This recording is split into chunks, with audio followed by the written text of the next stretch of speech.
mean, I used to look forward to Friday because, you know, the school weekends, but now I look forward to it because I get to commentate football games. It's really fun and just enjoy doing it, and the close games are more fun to do by a long shot. So this is our 4th official year as a class, 5th year with students running it. First year was a club, kind of getting off the ground. Last year we had, I think, about 160 live streams that we did, whether it was home or away, full broadcast or just a single camera with a kid on the road. We had 175,000 viewers last year, so just a crazy, crazy number. I would expect that number to grow this year based on what football's been doing so far. We don't even get to count all the people that are Big Whiskeys and 14 mil. I mean, that counts as one viewer for us. This is my 3rd year. Freshman year, my friend was in the class. He knew I wanted to be part of it, but I wasn't in the class yet. And we had district championship for baseball, and he's like, hey, do you want to call this game? And I was like, sure. Came along with the baseball team. My first game ever doing it, district championship. It was so fun. I just kind of fell in love and joined the class that next year, and here I am.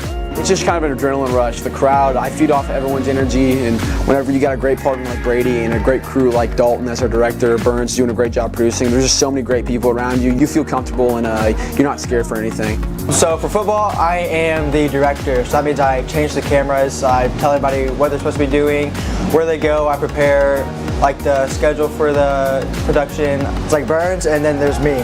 Last year actually, it's like a bit of a learning curve because my first year doing it, but yeah, I think I've gotten it down pretty good. For Nixa Live, I am the graphics operator. I put graphics up on our YouTube live streams. I pay attention to the game. If a player makes a play, I try to put their number in and get them up on the screen as quick as possible to highlight what they did in the game.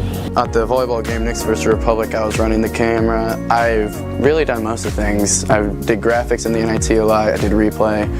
I know how to do it all, but not well maybe at all, but I know how to run it basically, and commentating is what I like doing the most. I started last year commentating basketball. I did a JV boys game and then a varsity girls game, and then Mr. Burns let me do the varsity girls games for district. I'm glad he gave me the opportunity to do it. I just love sports. I enjoy all of them, really anything. If it's on the TV, I'll watch it, so that's what got me interested. Our school board, our administration, our principals here at the high school, our AD, I mean, he's been a tremendous supporter for us, trying to get us whatever we need. If something breaks, he's there to help get it fixed for us. They're a tremendous support. They're in our classroom, they're there at the games watching what we're doing. I put them on headset from time to time so they can kind of see what we're all about. So yeah, they've been great. The community's been wonderful. Everyone has been super supportive, and the product we have to show for it. The community helped make it possible, and now we get to give back to them. So it's been wonderful. We've had tomatoes and some peppers from the garden come in.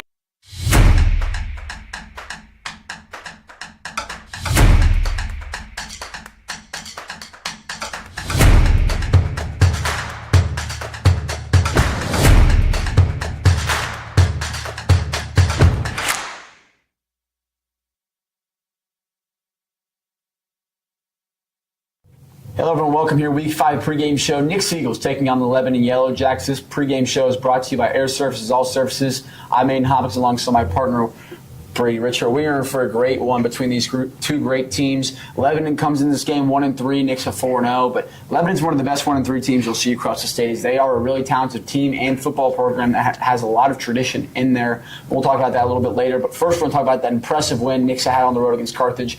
What did you see there, Brady? Yeah, and obviously we expect Dylan Rivera to go off like he does. You know, he had 200 yards, I think. He had 2 touchdowns, great yards per carry numbers as usual. But what may have surprised a lot the players, fans, and anyone really watching is how efficient and great Adam McKnight was that game. He had 3 touchdowns. Like I said, he was efficient, only 2 or 3 missed passes, well over 100 yards. And it's something like to see he's growing throughout the season as a passer. And it helps Nixa become a dual-threat team. And also what we noticed from the team as a whole is how they handle good competition like Carthage. Me and you were talking all last week, like this may be one of the best matchups Nixa has, one of the best matchups in the state, and Nixa dominated. And they could see Carthage again later down the road, and it could be a better game because Carthage will grow throughout the season, Nixa will grow. But it shows that Nixa can handle better teams like Carthage. Yeah, we were looking at some polls across the state, and Nixa comes into this game tied for 3rd place in the Asher poll that matters, which is the actual rankings. But I've looked at some power rankings, and John Ho, he's a reporter down in St. Louis or Kansas City area around there, and he watches the CBCs and Lisa McNorris and all those teams every single week. So he's watching pretty good football, and in his rankings, he put Nixa at 1. He sees something special in this Nixa team. As we know, last year Nixa looked really good. They just ran into a brick wall at Rockhurst, and Rockhurst is ranked number 1 in the state right now. They don't have many impressive wins thus far, but it's just a matter of they're going to keep that top spot until they fall. But Nixa last year, they ran into Rockhurst with only one game plan with running. And now with this team this year, they can do anything they want on the offensive side of the ball, which makes them so dangerous across the board. Yeah, and like I mentioned, they have a better quarterback, you could say. Obviously now, I could say a better quarterback at throwing. I don't know about rushing, they're probably the same. But better quarterback play leads to a better team. You see it with all-around teams at every level. I mean, if you have a bad quarterback, your offense probably won't do well. But if you're a good quarterback, obviously, you'll do better. So the better quarterback play will help them have a better game plan going into past regular season against your Rockhurst, your Lee Summits, that Nixa can really compete now with more than just a run game and be less predictable. Lebanon is going to also ride their running back through this game. He's 93 carries, 780 yards. He's beating Dylan Rivera by 7 yards on total yards, so I think he might be up there number 1 in the state. He had about 300 yards apparently last week. I think that's what their coach said, Will Chris, when we talked to him. Jack Glendenning is his name. He's a Harding commit. He's a dog, and they run a similar offense to Republic, that flex bone offense where they have 2 people on the outside of the tackles, and then they have the 2 running backs. So it's going to be interesting to see. They are a run-heavy team, and looking at the forecast, it could rain. There's a 45% chance of rain that day, and as we head to Lebanon, and Nixa has to hit the road again, once again after a long road trip against Carthage last week. And I just think that this Nixa team is finding their identity more and more. And last week was the first week we didn't really rely on Dylan Rivera that much, he did have a really great game, no doubt against that, but we didn't see his touchdowns come until later in the game when Nixa had pretty much already nailed it into the coffin that they were going to win that football game. But that Nixa pass game is just getting so useful, but also we saw some scary moments where we did have some receivers leave the field for a time as Kevon Flint left late in that first quarter with an injury, and then we also saw Wyatt Vincent go down after a touchdown catch that was called back for a penalty, so he had to leave, and then we just saw a Hail Mary throw to Randy Flint in that first half, which was really impressive. So there's so many wide receiver threats that we have that maybe you don't even see, like Randy Flint. You don't see him on the wide receivers that much, but when he comes on the field, it's scary. Yeah, and back to touch on those injuries, obviously missing Kevon Flint, I heard some of the players say he missed practice earlier in the week. Hopefully he will be back by the game. Wyatt Vincent, I think, is healthy. But, yeah, just the depth this Nixa receiving core has. They have Matthew Meisner. Randy Flint, like you said, he can come and kind of play that Travis Hunter type of player, both sides of the ball. So it's just Nixa not being one-dimensional and having a lot of depth can help them against this Lebanon team. Touching back on that whole Kevon Flint situation, this is a game, as we'll talk about COC picks, that they can win pretty easily. I mean, they are going to take down this Yellow Jackets team with ease. And so if Kevon Flint is not feeling up to it, I feel like it's okay for him to step aside this game, just only because of the factor that if he's not 100%, you don't want to risk bigger injury by continuing to play when you're not ready. So I don't know what the whole situation is there, but considering that he did have to leave earlier in that game and he didn't practice yesterday or Monday, it wouldn't be that bad of a decision if he sits out this week. Yeah, and it's kind of just saying what you said again, but obviously Lebanon 1-3. They haven't had the best of luck this season. But this kind of flipping the script on something different, but they are used to playing in the rain, which could help them against Nixa. I think it was week 1 against Webb City. They played in the rain. They put up a good fight. They also turned the ball over 6 times. That was the hard thing. Yeah, that's one thing to look for in the rain. They threw 1 pick and fumbled 5 times. And just looking at both these teams, both teams have played Joplin. Nixa walked out of the one 49-0. Lebanon lost that one 21-17. But man, they were up 14-0 at half against Joplin and just absolutely lost it. I mean, and then Webb City, Nixa won 55-21, and Lebanon, like you just mentioned, lost 35-13 in a rough one. This is the first matchup between these two teams ever. And Will Christian, the head coach of Lebanon Yellow Jacket, is a Nixa graduate. I mean, he's an Eagle at heart. When I talked to him about it, he said, but that ship has sailed. He said, I'm happy for Perry and how this Nixa Eagles team is doing, but just my time in Nixa and my connection to Nixa has kind of faded. So this game is just another game for me. And he's happy for Nixa, but he also wants to beat them too. Yeah, and obviously it'd be something to beat them. Obviously, being the Nixa alumni, like you said, and they're 0-2 at home right now. You know, getting a win at home against a big team like Nixa that's very good and has been dominant this season. That helps boost your confidence. You know, boost the morale of the team to help you get rolling, to get back from this 1-3 start between these first 4 weeks that they've had. I talked to Will Christian earlier, and we were talking about just the offensive line. I mean, I asked every coach I talked to, I say, this offensive line for Nixa is going to be a challenge. And I said, what is your plans to stop that run game? He goes, to be honest with you, I have nothing. He said, I have absolutely nothing on this team right now. He said that this Nixa offense has no weaknesses. He says the only weakness this Nixa team has is their punt team, because they've seen the field probably twice. Mm-hmm. So he said it's just a matter of just worrying about themselves. I mean, if they have to get in a scoring battle, that's probably going to be their only way to win, because Nixa is not going to get slowed down that easily, especially with a team that is not as physical as Carthage, and Carthage got manhandled, and it's not physical as Webb City. Webb City got manhandled, so it's just it's going to be a struggle for Lebanon. I talked to him about the identity team. He said he wants to be physical, especially with this flex run offense. Is they have to hit hard, they have to block hard, and they have to make holes. And against that Nixa D line, it's going to be a problem. As Nixa D line is not their strongest suit, but it's also not bad at all anyway. Their D line could probably start at every single school around the COC if they go there too. So it's going to be impressive. It's impressive for this Nixa team. They have no weaknesses. Yeah, but if Lebanon is going to compete with Nixa, it's going to be through that run game, which you said probably the weakest point of Nixa's team possibly is their D-line. You said Glendenning, 780 yards on the season, beating out Ribera. Just barely, but still, that's still a great feat. I mean, he can be one of the reasons that they maybe compete with this dominant Nixa team. And who knows, getting this run game, kind of like a Webb City or Republic strategy, just hold the ball longer so Nixa doesn't get as many chances to score, which is why maybe, say they win the toss, they maybe get the ball first so they can hold the ball, maybe try to majority of the first quarter. Nixa only gets a couple possessions in the first half, and it helps them win the game. Yeah, I don't see this game going past 9:30.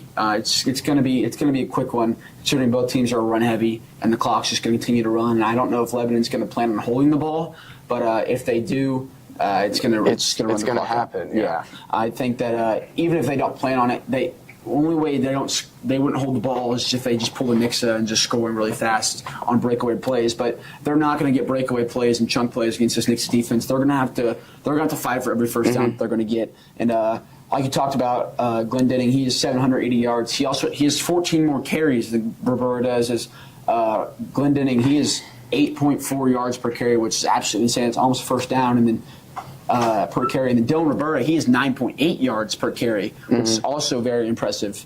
That's basically every time he touches the ball, he's getting a first down, which is crazy to think about. Yeah. Adam McKnight, just another person we're going to talk about. 23 for 29 on the season, 465 yards. His QB rate's 159.8, which is just so impressive. Almost perfect. He's averaging 20 yards completion, 7 touchdowns, 0 interceptions. He's just been lights out all season. Yeah, but I just want to touch on Ribera again, just the monster season he's having. I mean, he's just been unstoppable. Like you said, a first down every carry. Put that in perspective. I mean, you just run the ball 10 times every drive and you'll score a touchdown. I mean, he has 13 on the year in touchdowns. He's on pace for like 30. Yeah, something like that. Something like that. It's just insane. We say his stats so casually because we're so used to it. But if it was another team, like we're reading those stats, they're like, geez. I mean, last week he was first in the state in yards, but of died like we mentioned, he kind of died down last week in carries, considering that the Nixa offensive game was the passing game was going really well for them. So he didn't get as many rushed as he liked to. I mean, Wyatt Vincent had a breakout game. He had 2 touchdowns last game, so that brings him up to 4 touchdowns on the year on 7 receptions, 153 yards for him. Kevon Flint, 212 yards, 10 receptions, and 2 touchdowns. And one thing we haven't talked about just yet for Nixa is just the only thing beating them right now is just themselves. I mean, those penalties. I mean, that first sequence of the game, they get on the field, 1st and 10, backs up to 1st and 15, and then holding gets them on 1st and 30, and then. I mean, the first play on that 1st and 30, they were deep ball to Kevon Flint and break it. But against, like we talked about, against those Rockhurst and those Lee Summit North, they're not going to let you get that 1st and 30 on that first play every single time. Even one holding call, 1st and 20, you might as well call, because holding is a drive killer, is what they say. So you just, like you said, you got to be more disciplined against those Rockhurst and Lee Summit North that aren't going to let you off the hook so easy on those tough penalties. And let's touch on the game Ty Kellis had against Carthage. Man, he had a great game, a fumble recovery and interception.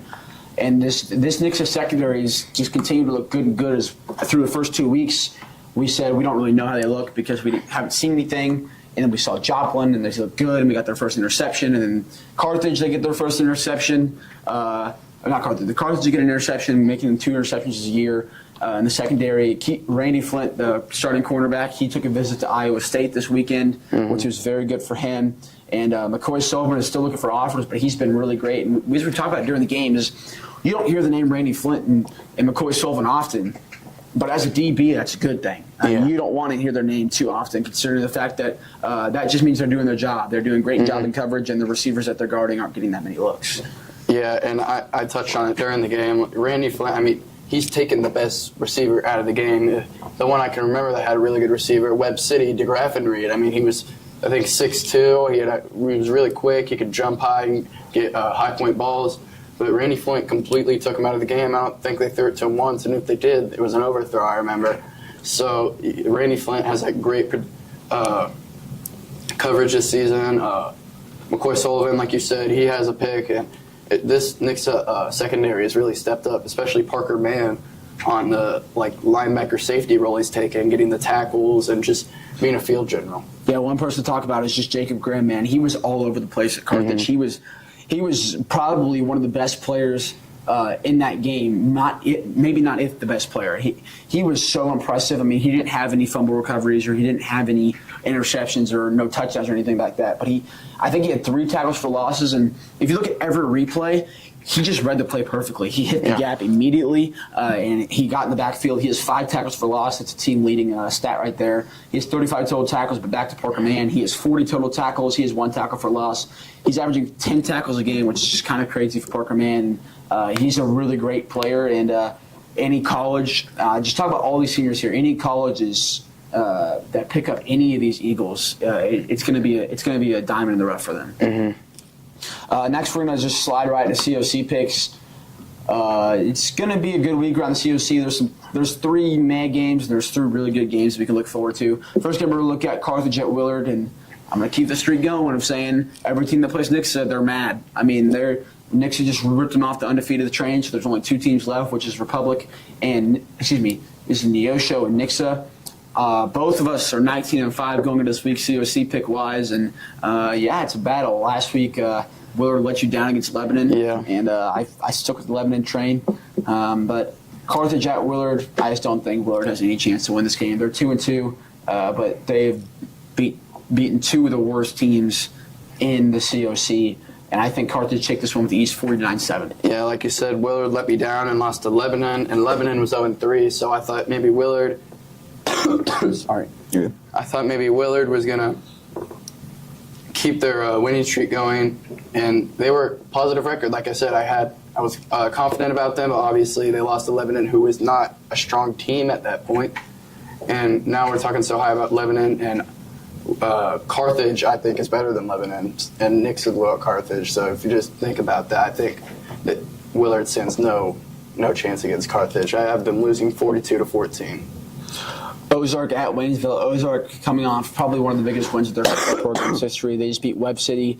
But at this point, I just don't think that win means much to you anymore, as it's happened 3 weeks in a row. Nixa was the first team to do it, and it was in dominant fashion. As I think Webb City is still a good team, I just think they're just dazed right now. I mean, they've taken 3 hard jabs straight to the face, and they're twirling right now. They're about to get knocked out. But I think Ozark is doing really good right now. But they're facing a Waynesville team that's not really good. They took down Waynesville last year in the playoffs to advance to face Nixa in the districts, which didn't go well for them. But I think Ozark take care of Waynesville pretty easily, 35-0. Yeah, and kind of going off what you said, Ozark had a big win against Webb City. Webb City, we both picked, I think, to win the game, and Webb City has just kind of been off their game recently. And I think Ozark is a much better team than Waynesville, and they'll come out 35-10. Glendale at Kickapoo, Springfield matchup, crosstown rivalry. It's going to be a fun one. I just don't think Glendale's good at football. That's the best way I can put that. I just don't think they're a good team. I think they're going to. I think them and Waynesville are going to be fighting for 0-9 at the end of the season. Yeah, I think they're going to be fighting for that title there. Kickapoo, their only win is against Webb City, which is, like I said, I don't know if that holds much meaning anymore this year. Mm-hmm. But I think Kickapoo comes out this one with a win 21-7.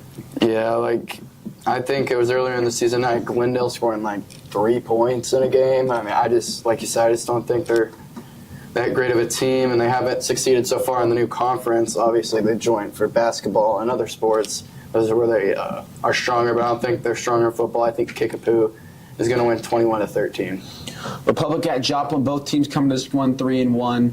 Republic run heavy, Joplin pass heavy. It's going to be a great matchup. It's curious to see how this goes, as Republic does have to hit the road and go to Joplin, which could take some momentum off of them. But Republic is on a 3-game win streak, Joplin on a 2-game win streak. No, 1-game win streak.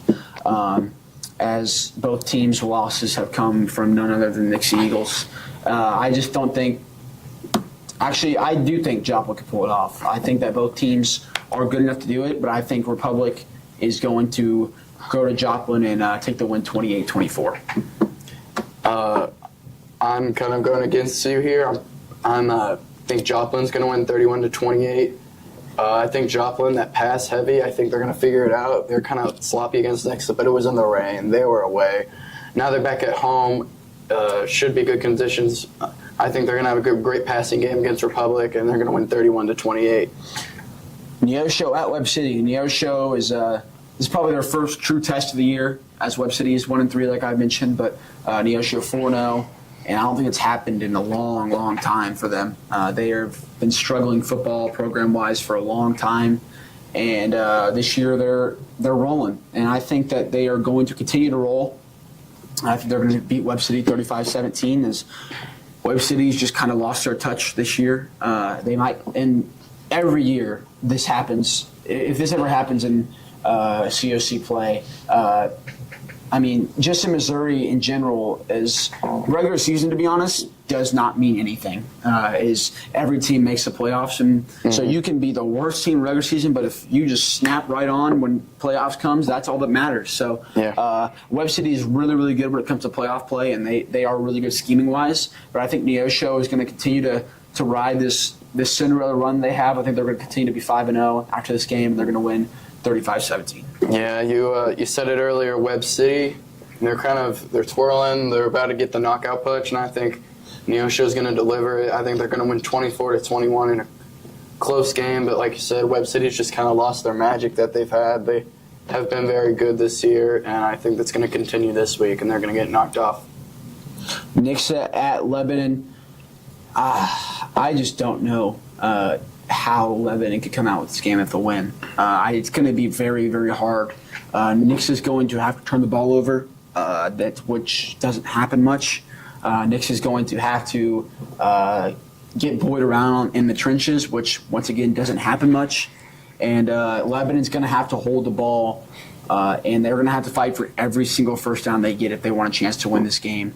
I just don't think it's going to happen. I mean, Lebanon coming from the Ozark Conference last year, not having a great opening. They started the season 0-3, got a win against Rhoda last week, and finally got some momentum pushing, but I don't think that's a good enough momentum push to beat Nixa, considering that Lebanon for the Ozark Conference, I talked to Will Christian, the head coach of the Lebanon Yellow Jackets, and I said, what are the differences? I mean, there's got to be some differences you see between the Ozark Conference and the Central Ozark Conference. He says, yeah, it's night and day. He says physicality and all that stuff, scheming, coaches, and all that stuff is really way better in the Central Ozark Conference than it was in their conference last year. And just a matter of Nixa is used to this game plan. It's similar to Republic's offense, so they know how to defend it pretty well, and I think Nixa wins this one 49-14. Yeah, Nixa, they dominated Carthage, Republic, Joplin, Webb City. Those teams that are usually good. I don't think Lebanon is near any of those teams I just listed. So like you said, I just don't see any way that they can come out with this win, considering that they don't have the talent as the teams that Nixa destroyed. So I think Nixa is going to come out 56-14 and keep their winning streak. All right, that's all we got for you guys. We will see you guys in the booth. Nixa taking on the Lebanon Yellow Jackets. Nixa 4-0, looking to keep their undefeated streak going. See you guys in the booth. Hello, everyone, and welcome here. Lebanon High School, Lebanon, Missouri. It's the Nixa Eagles taking on the Lebanon Yellow Jackets. I'm Maine Hopkins alongside my partner, Brady Richard. These teams have not faced off in the gridiron in over 30 years. Nixa getting the first taste of the Central Ozark Conference shakeup as they have not played a team that's not been in the Central Ozark Conference yet this season as Lebanon enters this game 1-3, Nixa Eagles 4-0. It's just going to be a battle for Lebanon. They're going to have to work really, really hard to beat this Nixa team, and I feel like Nixa's going to be ready in every aspect of the game. Yeah, and touching on Lebanon, they've been successful for the past. They've had this coach for 20 years, and he's had success winning district titles and I think a state title a couple times or once. And they had a rocky year, like you said, to start. They started off 0-3, won their game last week against Willard in dominant fashion, and looking for them to come and keep that momentum up against Nixa this week. 100%. They came off a win against Willard last week. It was a close one, but they got the job done. And it's been kind of a rough start for them, like you mentioned. But last year they were undefeated in conference play at the Ozark Conference, and they started. And when they hit playoffs, they lost in the district championship, I believe, to Republic. And it was a rough one for them. And as they've battled some injuries to their starting quarterback, they now have a sophomore starting quarterback as the Nixa Eagles are getting ready to come out. And they look, their vibes are up, as you can tell right there. And here comes Jackson Cantwell and the Nixa Eagles. Jackson Cantwell holding the Trench Gang flag. And I believe, I can't tell, I think that's Hunter Jensen holding the Waffle House flag. No, excuse me, Weston Hepner holding the Waffle House flag as they come out here getting ready for a good one as they hope to keep the undefeated streak alive. And now we're going to look at the keys to the game for the Nixa Eagles, the away team. First key to the game I have for them is going to be containing Jack Glendenning, the starting running back for the Lebanon Yellow Jackets. And man, has he been impressive this year. 309 yards rushing last week against the Willard Tigers. He's been absolutely lights out this year. 93 carries, 780 yards for them. And it's just a matter of that if they contain him, they contain this whole Lebanon offense because this Lebanon offense runs off of him. Like we mentioned, 780 yards. That leads the state in rushing. That's beating Dylan Ribera by 7 yards. He has 14 more carries. And it's just going to be a hard battle for him to get past this Nixa D-line. Yeah, and my first key to the game will be pressure that Lebanon offense. They, like you said, most of their running attack most of their offensive attack is running with Jack Glendenning. He's been dominant this year, like you said, up there with Dylan Ribera in rushing yards. And pressuring the offense will help them so they can maybe be forced to pass, which we know they're not strong at because they like to run with their running back. So making the quarterback pass, especially the sophomore coming in after their quarterback went down, and pressuring them to make that happen would maybe put them out of their groove and get them a better chance to win this game. My other key to the game for Nixa is going to be feed Ribera. I mean, he has not been stopped at all through 4 games, facing some of the best defenses in the Central Ozark Conference. So if it's not broke, don't fix it. That's the whole motto about this whole thing is that Dylan Ribera can get the job done, but of course you have a great quarterback in Adam McKnight that can sling the ball with great wide receivers who are also battling some injuries, but I think all of them will be starting today, but will take a little less reps, but we'll talk about that later. And I just think that feeding Dylan Ribera is the best offensive option for Nixa throughout this whole game. Yeah, and my last thing is turnovers. We saw the turnovers start against Joplin. They got an interception. McCoy Sullivan with great athletic play. Last week, Ty Kellis got an interception on a batted pass, and it kind of scared Carthage to pass for the rest of the game. Only 3 passes that whole game after the first pass was an interception. So turnovers have helped them the past 2 games against 2 of the better teams they may play this season in Joplin and Carthage. Like, we were hyping up the Carthage game all week, and then they come out and blow them out, and that first turnover really gave them momentum to keep scoring and keep dominating. So I think turnovers will play a big role in this game, and forcing the other team to commit turnovers can help them. Now we're going to look at Lebanon Yellow Jackets' keys to the game, and we could think of more than 4 for them. I mean, this is going to be a hard game for them, a challenge. The only thing going for them is that they're on their home field, and it's going to be a rough one. But the first key I have for them is win the trenches. I mean, it's easier said than done, of course. Of course, you have to battle that Nixa offensive line with Jackson Cantwell, Oakley White, Hunter Jensen, Jacob Lyle, and so many other great people on the offensive line. And even if the starters aren't in, there's still a tough line to beat. There's just so many good people on that Nixa offensive line. So winning the trenches is important and stopping that run. And also, if you're bullying that Nixa D-line around, you're going to get that run game going for you quickly. This one kind of, my first key for Nixa, or Lebanon, kind of piggybacks off of you with they need to win the trenches to stop the run game to get McKnight in to pass the ball. Obviously, he had a great week last week, but still first-year quarterback, still is he could make mistakes. I'm forgetting the word for it. But make him pass the ball and make him uncomfortable, make him have mistakes as a first-year quarterback, and just make him uncomfortable. My last key to the game for the Lebanon Yellow Jackets is going to be slow it down. Slow this game down. You are in control, as this is just a similar offense to Republic. They're going to run and run and run and run that clock down. So I don't see this game being too high scoring, considering the fact that they're going to try to hold the ball as much as they can. My last key is like feed Ribera, feed Glendenning. He's eating up the defenses he plays this year. D-lines have not been able to stop him, leading ahead of Ribera and rushing. And I think he's going to be big part of their offense, maybe their entire offense today, and help them score touchdowns, get yards, and eat up this Nixa defense. The captains for the Lebanon Jackets are as follows. Number 7, Nick Allen. Number 28, Avery Starnes. Number 55, Kason Woods. And number 36, Jax Glendenning. And now for Nixa to be number 14, Champ Porter. Number 3, Carter Fangro. Number 4, Baron Johnson. And number 7, Parker Mann. Both teams come to this game with great football programs, great tradition in those football programs. It's going to be a matter of who wants it more. And I just think that Nixa's not going to get away with it easily. They're going to have to battle, and they're going to have to fight off these Yellow Jackets because they're looking to sting.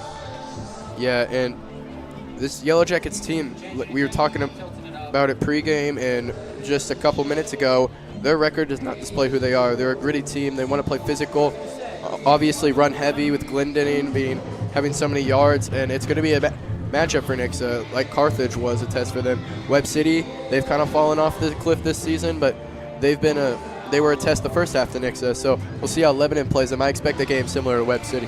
And just the scene of this game is just absolutely beautiful. Beautiful sunset, beautiful weather, 67 degrees, 3-mile-an-hour winds. This is football weather right here, and just a great turnout by everyone, as Nixa didn't travel as well as they usually do. They haven't really filled the stands up, but I think there's still some time to trickle in here. I'm trying to figure out who's going to win the toss here, and I think they're about to figure it out. And it looks to be as Lebanon will receive the first half kickoff. And you talked about this in the pregame shows that if Lebanon wins it, they might want to get the ball first to try to strike first and set the tone early. Yep, we see it in the NFL with the Chiefs. Anytime you play the Chiefs, you want the ball first to score first and get that momentum. We see here Nixa implying as the better team or the better offense. You want to get the ball first. You want to get that momentum rolling quickly to get your team up and ready for the rest of the game. So kickoff teams and hands teams are about to take the field, and this game should be a good one as the referees go to their respective positions, and I think the teams are about to start filing out. But Nixa is just going to be hard to beat for Lebanon. No matter who the team is, Nixa's going to be a tough battle to beat no matter who they go against. So Lebanon's going to have to play probably perfect if they want to win this football game, in my opinion. Back to receive for the Yellow Jackets, number 1, Braden Lamont. That's a rough one. Want to give that one a try? Lamontague.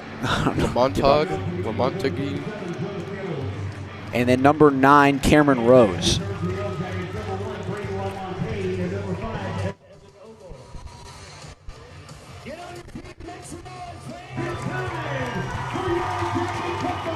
Jonah Fields back to kick for Nixa. This place is rocking. Beautiful sunset and week 5 of high school football.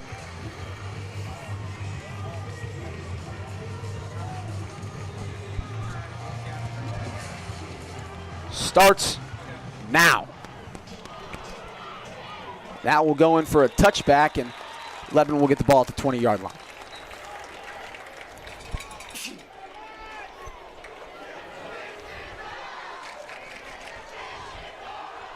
This is our house chants come from the Nixa Dirty Birds before the game even starts. And that's just how confident this Nixa team is walking into any stadium they go in every single week. And you said it in the pregame show. I can't quite remember what it's called. Something bone offense, flex bone offense that they run similar to Webb City. Gives you an option to do a triple option. Ready to see how Nixa will adjust. Here's the pitch to Glendenning. And he will get about 6 yards, and it'll be 2nd and 4. Okay. Hey, Burns, who's flying our drone? Ball is 11 at 26-yard line, 2nd down and 4. There's a glare in the window. I can't see anything. I don't think they'll let us turn. I don't think they're going to let us turn the lights off. It's a shame. Motion in the backfield again. Tries to get him to jump. Can't do that. And they'll look the sideline and get the play call from Will Christian. Motion again. Handoff to Glendenning. He'll get the first, and man, he is hard to bring down. And it's a great run, too, because Nixa had the box loaded, had Ty Kellis on the near side blitzing and another safety on the other end. It was a great run to see the hole and move up to get the first down.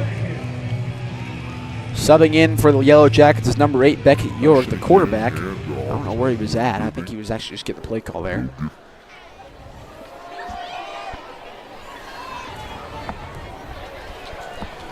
York under center. Motion in the backfield. Pitches it to a different running back here. He'll hit the outside hole, and he'll get about 6 yards. And Lebanon working the field pretty well so far.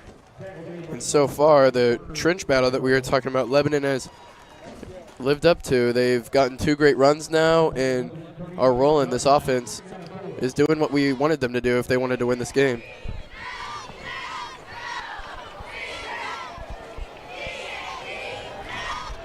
So 2nd and 4 for the Yellow Jackets.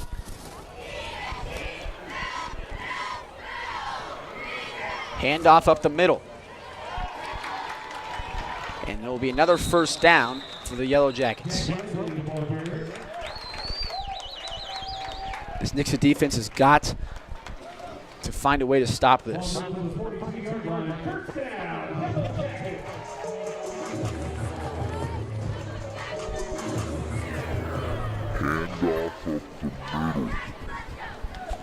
First and 10 on their own 42-yard line.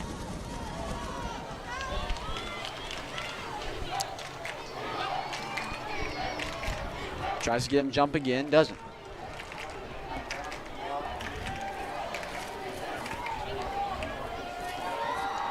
He'll keep it going up the middle. York on the carry, and he'll get about 4. It'll be 2nd and 6. Good hit by Parker Mann and McCoy Sullivan together on that tackle. And we were talking to Parker Mann today, and right before we left, and we were looking at his jersey, and right shoulder just scrapped up, ripped everywhere, and then you look at his left one, it's perfectly fine. He goes, "Can you tell what shoulder I hit with?"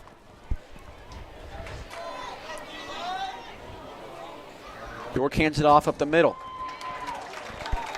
And the Yellow Jackets will face their first 3rd down of the day.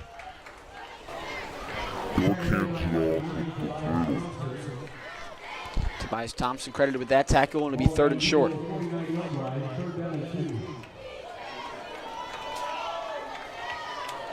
And if Lebanon gains this first down here, they're really testing this Nixa defense with their run game, which we've been talking about. There it is. Big hole. He'll get the first down. And it just seems like Nixa can't stop them right now with this run.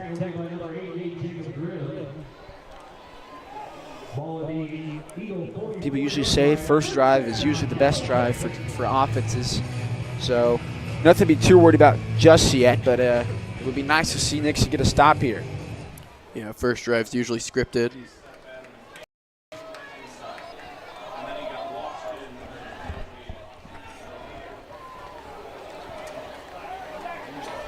Glendenning was stopped at the line and still found a way to get 3 yards. But knowing that Lebanon is a run-heavy team, they may not do this, but whenever you establish a run game like this, you look to play action to catch the defense on their heels a lot. And I don't know if we'll see it out of a team, like I said, flex-bone offense, more likely to run the ball a triple option. But play action, I think, could catch Nixa on their heels. Might not be ready for it. Tries to get him a jump. 2nd and 7 for the Yellow Jackets. Snap, Glendenning takes it. He'll be short, it'll be 3rd and 2.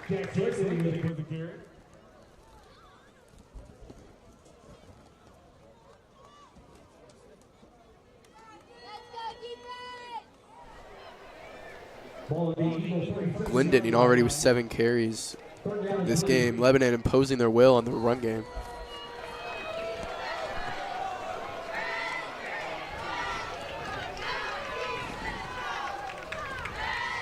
Third and 3 in Eagles territory.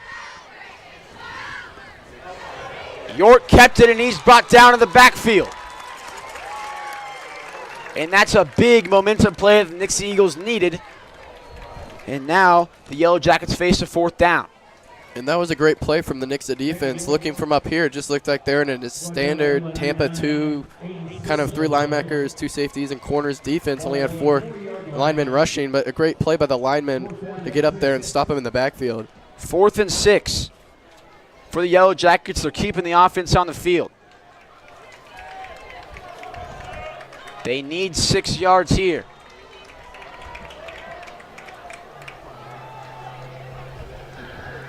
Snap, pitches it outside. Big hole.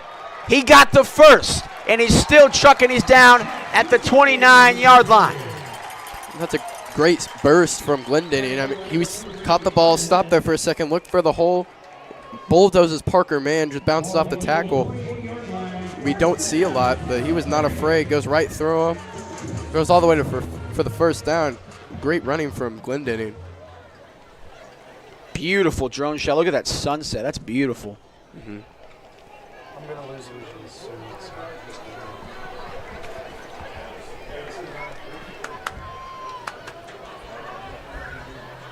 Handoff, Glendenning. Jack Glendenning with the carry. He'll get 3, be 2nd and 7. Tackle number 21, James Russell. Ball marked on the Eagle 45-yard line, 2nd down and 7. Look at that. Look at the clock, man. Nick says you have to touch the ball, and there's still the first quarter is halfway over.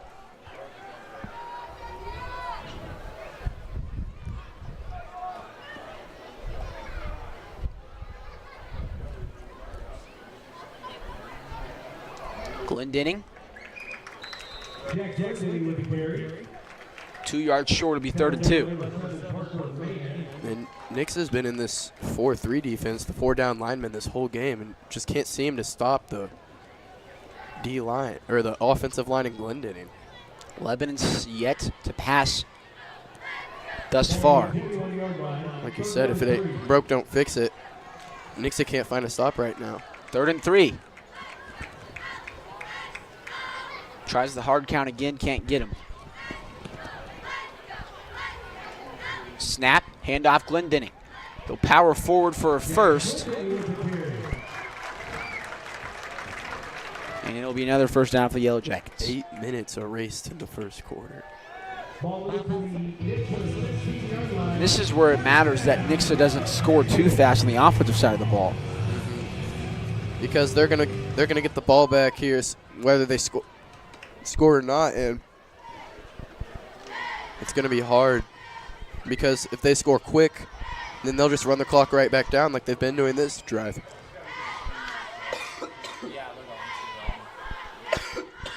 Glendenning takes a handoff.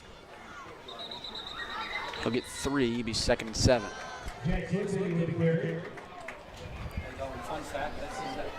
But this Nixa defense, they have to maintain gap discipline, keep the running backs out of the holes, and hope that those defensive ends can contain the edge and just kind of keep everything in front of them and get the easy tackles. Especially whenever you almost know what's going to come.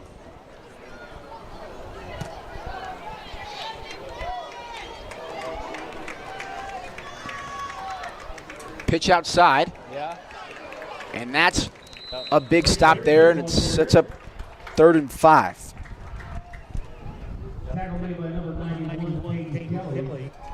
That's what I was talking about. Those defensive ends kept them stopped on the edge and allowed for the reinforcements of cornerbacks to come in and tackle him. It was great. What we need to see more out of the Nixa defense. I was looking at Lebanon's kickoff and PAT, and their kicker can definitely hit it from this distance, but I just don't know if Lebanon wants to go for a field goal if they get stopped on this 3rd down. 3rd and 5. Handoff to Glendenning. He's stopped at the line. He'll be short, 4th and 2, and now here's the play. Do you bring out the field goal unit or go for it? And it looks like the offense is going to stay on the field. Like you were saying, they can. I was watching their kicker in warm-ups, and he was almost wind against him, almost drilling it from 50. I mean, easily can make a 45-yarder.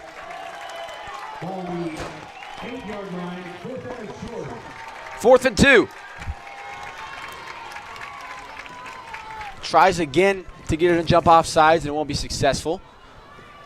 If we're reaching the 2-minute mark in this first quarter, and Nixa has yet to get their hands on the ball.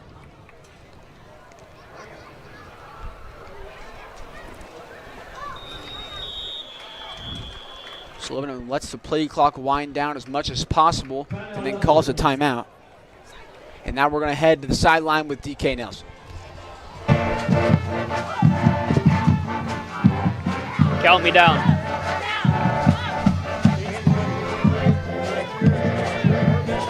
DK Nelson here reporting live from Lebanon. The weather at the beginning of the game was looking a little bit shaky, but it's cleared up and it's looking like a beautiful night of football. Thank you. Back to you guys in the booth.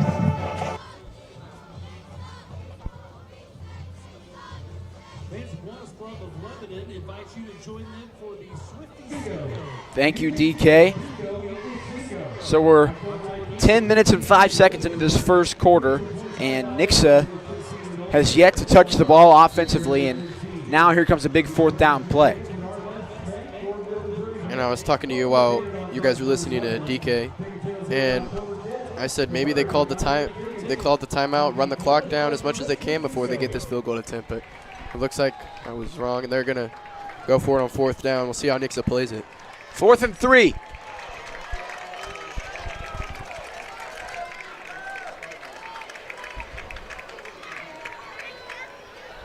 Handoff, Glendenning. Gets the first.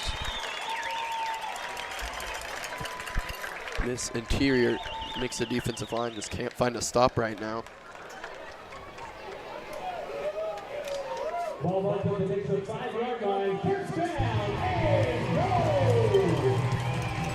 After, especially on the goal line now, you want to see Nixa load the box more. Do you not, Aiden? 100%. You want to. I mean, we haven't seen it the whole drive down the field, and that's all they've been doing, just running it up the middle. But here, 4 defensive linemen again. Pitch outside. Get about 2. It'll be 2nd and 3. The 3-yard line.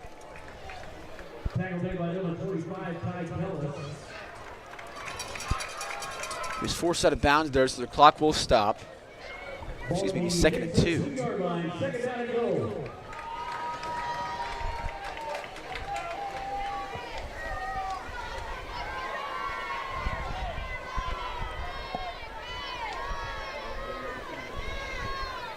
Snap.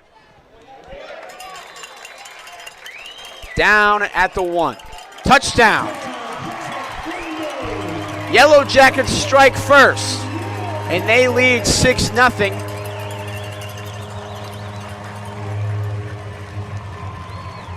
And this place erupted as he was short. But I'll think it really mattered either way. I think he was going to punch it in. I think he was going to get in the next play either way. Or ball might have crossed the plane. But you can't, if he's short right there, there's no one to blame. I mean, getting him down there is no one to blame but this Nixa run defense. They just can't find a stop for Glendenning, and he's blocked. Extra point is blocked, and now Nixa will take over with that little bit of momentum push. And they had 2 people blocking that kick. There was no way that kick was going to get through. And now Dustin Baldwin and Nick's offense gets to get the ball in their hands. But like I was saying, these Lebanon running backs, that whole drive, 11-minute drive, first of all, but they ate up the Nixa run defense. I mean, Jax Glendington and his partner in crime, Braden Christian, drove them all the way down the field, not even a look at a pass attempt. You couldn't even expect it coming. And they went right in for the touchdown. But like you said, that huge block by the Nixa special teams will give them momentum heading into the offensive drive. And now Nixa gets a chance to respond, and I know that offense is anxious to get on the field after having to watch that for 10 minutes. Coy Sullivan and Randy Flint in on the block. Kicker got destroyed, though. Boom. Oh, what a hit by Randy Flint. Rhett Rhodes, the kicker. And there's a look into the truck. Nixa Live Production. And they look to be trying an onside kick, and they will. And Carter Finger will immediately jump on it. And now they just handed Nixa amazing field position. Yes, but Nixa, like we said, may score really quickly now. But Richardson is definitely going to be making some adjustments on that sideline for defense. The usual starters for Nixa: Adam McKnight, Dylan Rivera, Kevon Flint, Barron Johnson, Wyatt Vincent, and Lane Meltbarger are the skills players. Meltbarger motions. Snap, McKnight hands off for Burrow. Big hole opens up for him. He trucks and he gets about 8. It'll be 2nd and 2. Some questions about Wyatt Vincent. That was a pretty bad spot. Some questions about about Wyatt Vincent and Kevon Flint, whether they're going to play, and it's good to see them come on the field. As you can see closest to your screen, number 7, the DN for Lebanon. Man, he is a big boy, 6'2", 235, an absolute unit on that end for that Lebanon defensive line. Handoff for Burrow once again. He'll spin to the first down. It'll be first down Eagles. Yeah, back to number 7, Nick Allen. Me and you were on the field pregame. We were looking at the players, scoping out the Lebanon team, and we look at him and we're like, man, he is big. I mean, he looks bigger than 6'2" on the field to me. Yeah.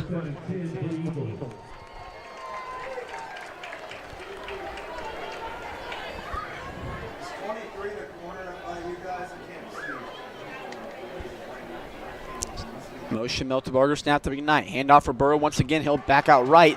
Gets out of a tackle and gets still on his feet. And he turned nothing into something. That's 4 yards.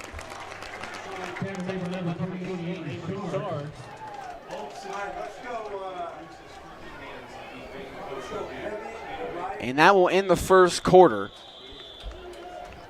As you hear Dustin Baldwin go, geez Louise.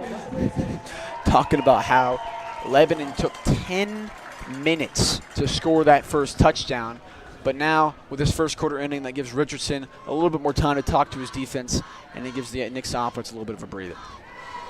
We're going to step aside as you hear from our platinum sponsor, Air Services All Services. Don't fumble when it comes to your home's comfort. Our Air Services team is on the ball with all your HVAC, plumbing, and electrical needs. We offer fast, same-day service, top-quality products. Get in touch with us today and score your peace of mind. Don't get nervous.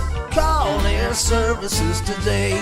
Air Services is ready to install your ultimate game day upgrade. Make your home the MVP of your neighborhood with gemstone lights. Create custom patterns, animations, and colors. Get gemstone lights today and take your outdoor lighting game to the next level. Don't get nervous. Call Air Services today.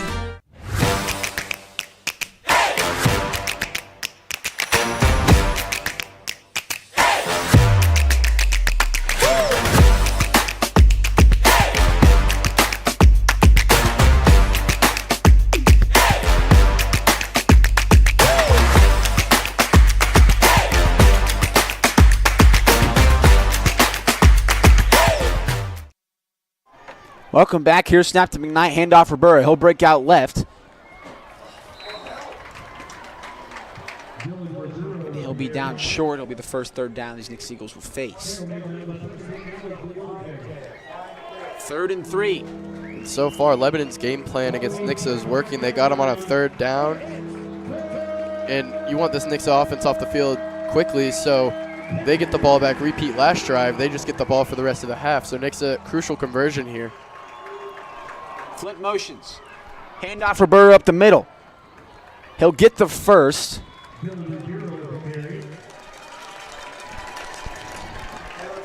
And there's a look at the Nixa Dirty Birds.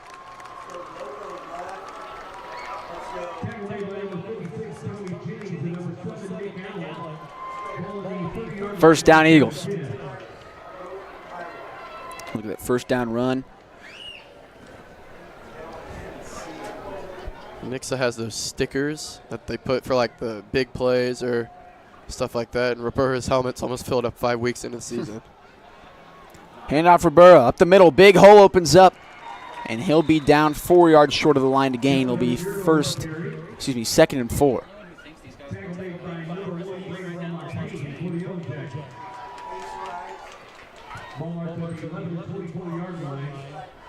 We've yet to see Adam McKnight step back in the pocket. I don't think we're probably going to see much of that if this is how this game's going to go. Yeah, I said they need to make McKnight uncomfortable, but like you said, it might not happen if they can't stop this run defense. Same with the Eagles defense. Roberta, big hole, trucks one man, and he'll be down at the 7-yard line. Nixa first down.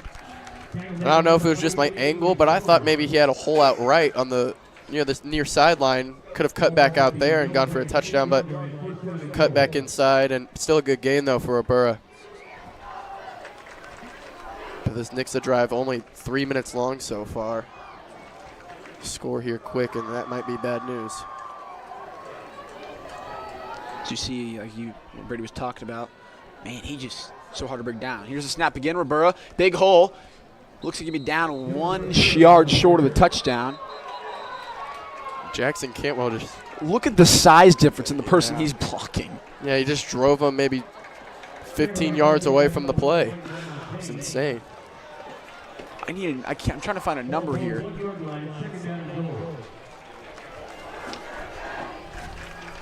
Second and 1. Roberta punches it in. Nixa evens it up. 6-6. Dylan Roberta runs the distance, and that was all Roberta there, and he will get his 14th touchdown of the season. Probably well over 800 yards now. We'll need about 30 to surpass that mark, and he's been on a tear this season, terrorizing the COC defenses. He's been going off. It's great blocking once again from the Nixa O-line on that run as well. Beautiful extra point from Brady and Kimke. We'll give Nixa the lead. They now lead 7-6. So here's a little bit of a look so far. A little bit of stats comparison through one drive for both teams. So we have a brand new graphic looking at everything. Dylan Roberta and the Nixa Eagles, 9 carries and 55 yards for them. And then for the Yellow Jackets, Jax Glendenning, he has 15 carries and 71 yards and 1 touchdown. And just look at that, 0 passes, 0. That's crazy. So 20 rushing attempts for Nixa. That's not right. I think they're flipped. Yeah, they're definitely flipped. Nixa is at 9 rushing attempts and 55 yards, and the Nixa's 20 rushing attempts and 81 yards. 6.1 yards per carry for Dylan Roberta and 5.1 yards per carry for Lebanon. So Jonah Field to take it again, to kick it, and now this Nixa defense has had some time to rest and has got the time to look at some film, and now there's our chance to fix what was going on. Fields sends it deep. This one will stay in this time. It'll be a little short at the 8-yard line. Big hole and a big hit by Parker. Man, ball's out. Who jumped on it? Nixa Eagles, was he down? it's just deja vu. Every single time that Nixa forces a fumble, they say the person's down. I think he may have been down on this one, though. Yeah, I think he was. Oh. He takes him down. No, the ball is juggling as he is going down, and that's just another blown call. And now Nixa's defense will have.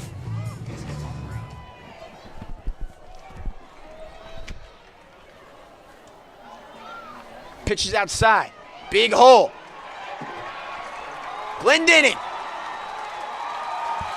Excuse me, that's not Glendening. That's number 22 for the Yellow Jackets. Braden Christensen.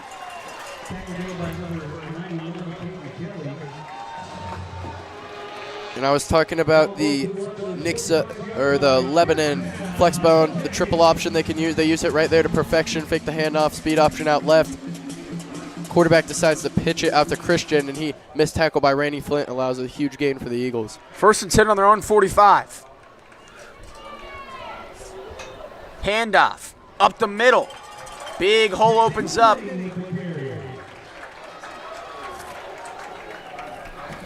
And this Lebanon offense is just running it down Nixa's throats. And if Lebanon is just going to continue to pound this ball on the ground and run down this clock, Nixa needs to get their linebackers more involved in the rush defense. Their defensive line needs to stop waiting for Glendening and Christian to come to him and meet him at the line. That's what's allowing them to get these not chunk plays, but these short 4-yard carries. Like right there, no one's crashing on him, and he just gets an easy, almost first down. If not, they might give it to him. First down, Yellow Jackets.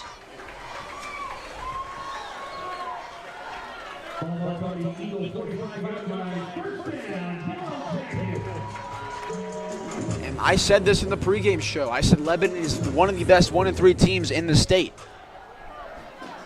And they're looking up to that thus far.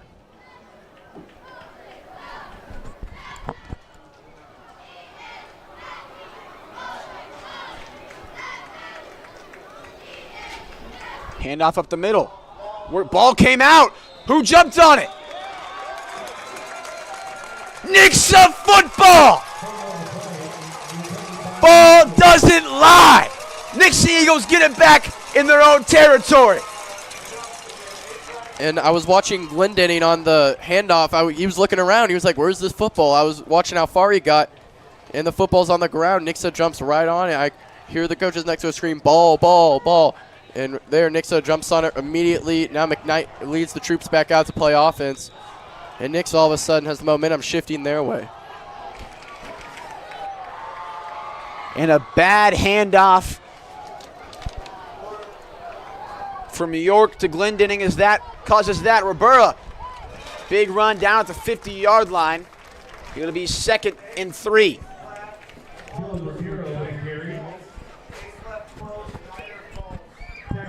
McKnight once again yet to drop back in shotgun.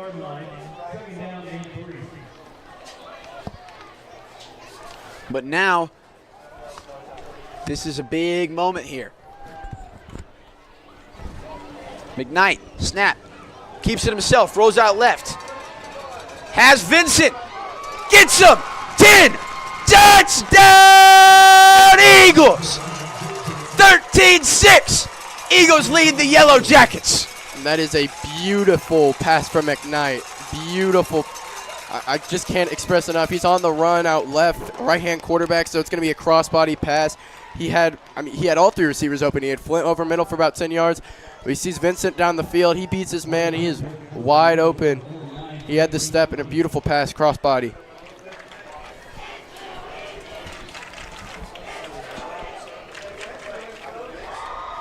Snap, hold, kick makes the score 14-6.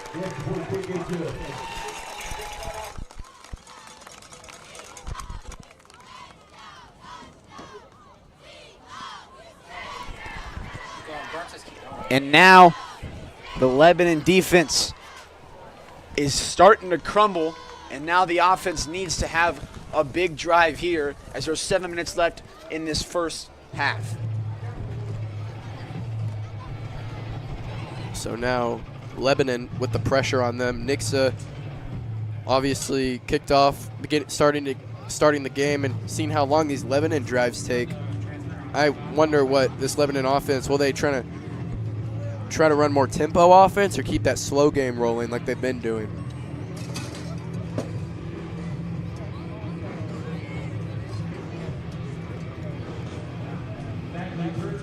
Jonah Fields will take the field again to kick it off.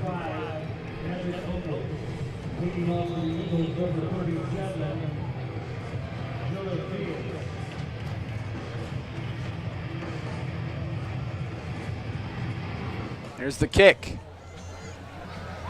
Similar to the last spot, he'll go left side again. He'll get past the 20.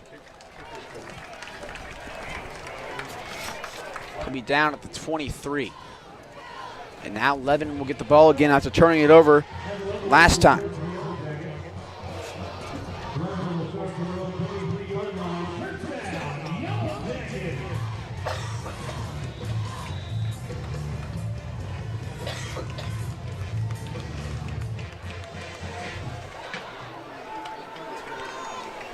First down for the Lebanon Yellow Jackets as they trail 14-6. Pitch outside. Be gained about 4, 2nd and 6.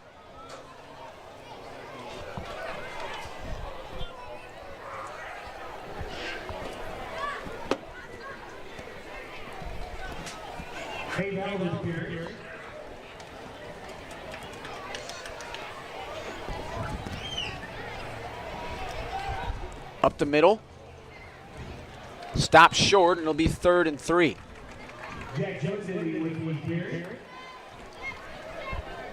Two great stops from the Nixa defense. Now, get a stop here. I expect Lebanon to punt deep in their own territory. Or not deep, but well in their own territory.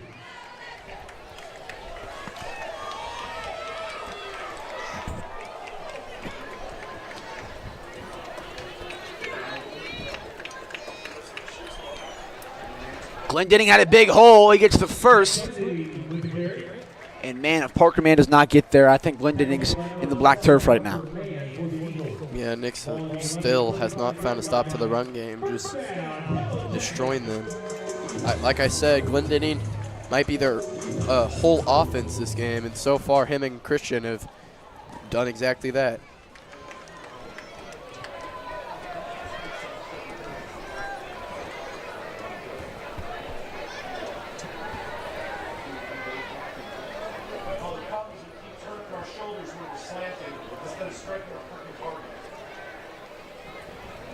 Handoff again.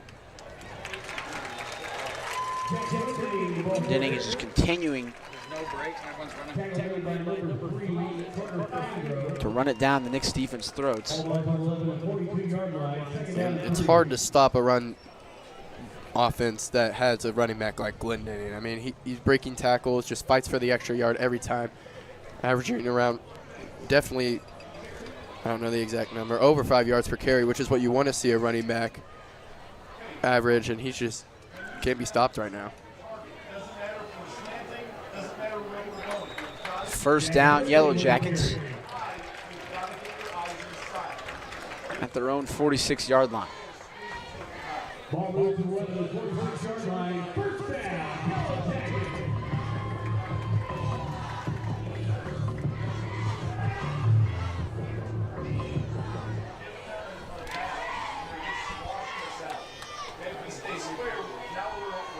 Nixa D-line has been pretty disciplined. Both teams have been pretty disciplined. Yet to have any flags so far. First pass we're going to see. Goes deep. Oh, McCoy Sullivan diving for it. Can't hold on to it. It'll be 2nd and 10 for the Yellow Jackets, and what a great effort by McCoy Sullivan. He's a little shaken up after the play, but he's been the athlete on this defense. Against Joplin, he had that athletic interception, and right there almost had another one, laying out his whole body to try to pick it off. And Beckett York, the quarterback for the Lebanon Yellow Jackets, is lucky to still be on the field right now, as that was a pretty dangerous pass to throw with that coverage that was there. Pitches it outside. Ty Kellis wraps him up, and now it's 2 big stops, and it'll be 3rd and long. And showing once again that they are heavily, their whole offense might be this run game because they pass one time, they can't complete it, and then now it's 3rd and 8, which is longer than they've had the whole game just because they wanted to pass it one time and it didn't work out. 3rd and 8.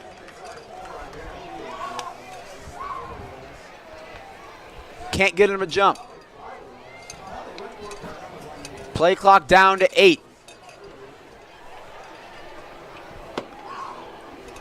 Snap. Pass again. Overthrown, and now it'll be 4th and 8, and the punt team will have to come off, and that's just a really, really bad play calling drive for the Lebanon Yellow Jackets. Why would you stop what's been working all game? You have had Nixa so vulnerable for the past 2 quarters, and now you give them a chance to go up 2 possessions, and when they get the ball at half, that gives them a chance to go up 3 possessions, because we know Nixa is probably going to score on one of those drives. Yeah, and right there what the problem was with, ooh, you were calling it a bad, I wouldn't necessarily call it a horrible play call, but because it's third and long, you need to get those yards, but the Nixa D-line, they showed up that time. That right side, Caden Kelly, Jacob Grimm coming inside and getting on the quarterback, got in his face and made him overthrow the ball, got him scared. And then now this is where Nixa thrives, where they have a lead and they have the ball and they have all the momentum. And that punt was inches away from being blocked. And we're going to go to the sideline with DK Nelson. DK Nelson here reporting live from Lebanon. Nixa Eagles up 14-6 in their first matchup in 30 years. Let's see who will come out with the win. Thank you, and back to you guys in the booth. McKnight steps back. Tries to get away, spins out of it.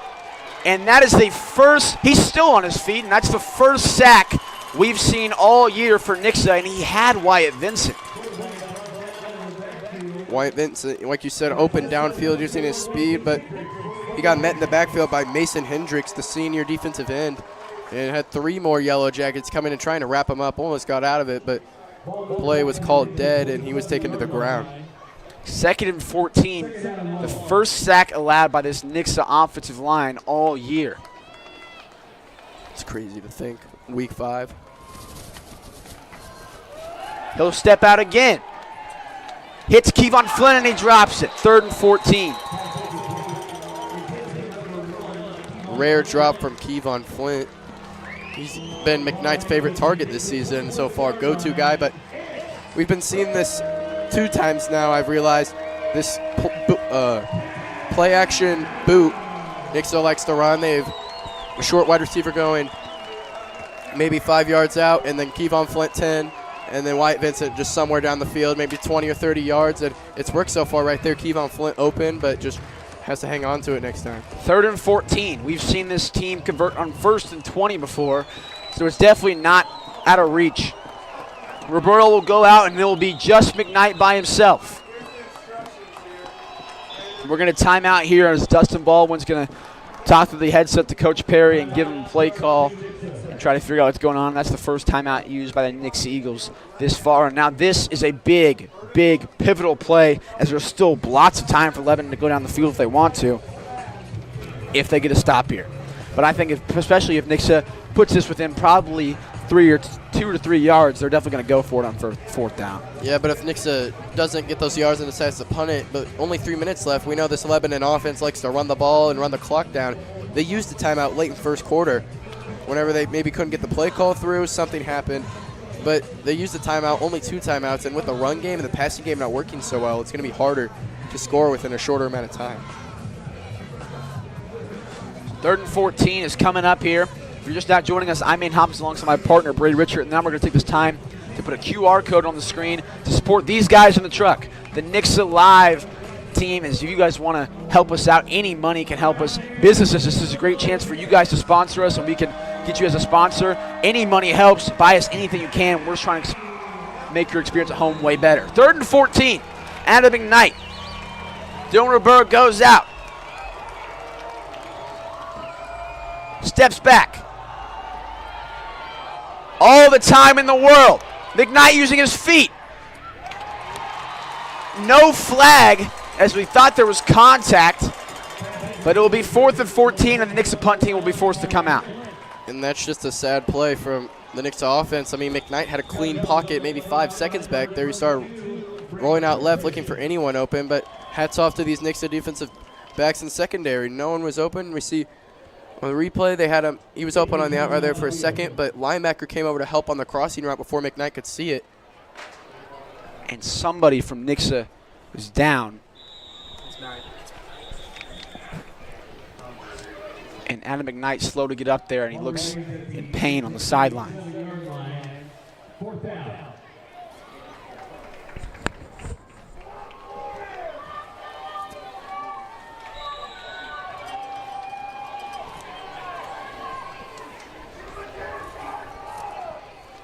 Vincent. Punt. Will be down at the 34-yard line on Nixa's side of the field, and Lebanon offense will take over. And man, that was just a bad drive for the Nixa offense.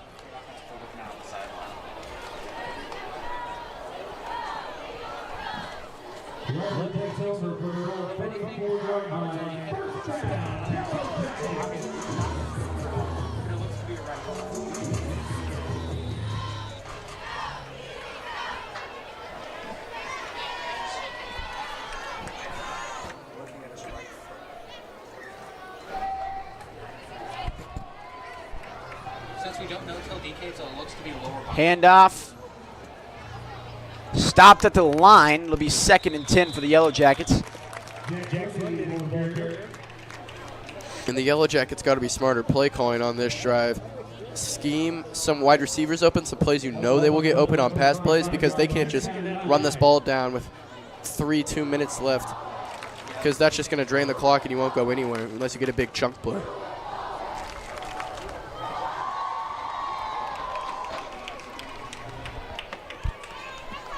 Handoff, once again, doesn't get much, and it'll be 3rd and long.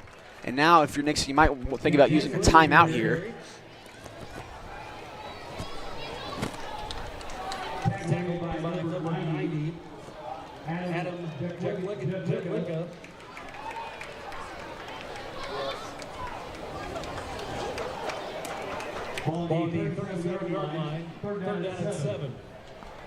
Third and 7 for the Lebanon Yellow Jackets, and now these two offensive teams have now both been forced off the field scoreless 2 drives in a row. And I'm surprised to see no team use a timeout there. Maybe Nixa uses a timeout to get the ball back, or Lebanon uses a timeout to get more time on offense. Drops back to pass. Wow. What a throw. And that's what I was talking about. Nixa calls a timeout there. They get the ball with 2 minutes and 11 seconds left instead of 1 minute 54. But the good thing is incompletion does stop the clock, and now anxious to see if McKnight will come on the field, and I believe he's still at the trainer's table. I don't know if he'll come out just yet. But like I was saying, that run offense where they didn't get anywhere, I don't think they could have gotten anywhere that whole drive. They took off 2 minutes just running 3 plays. Uh-oh, muff punt. Taken down in the backfield, Nixa will take over at the 28-yard line. And just the Lebanon special teams just been absolutely killing themselves over this whole game. Is just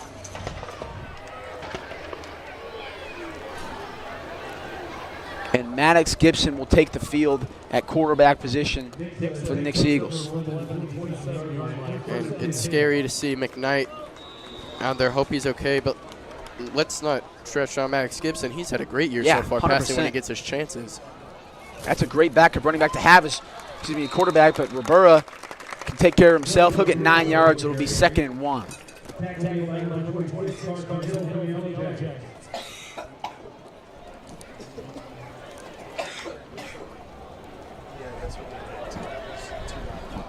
But Gibson had the passing touchdown on that trick play and that one to Meisner late in the Lebanon game.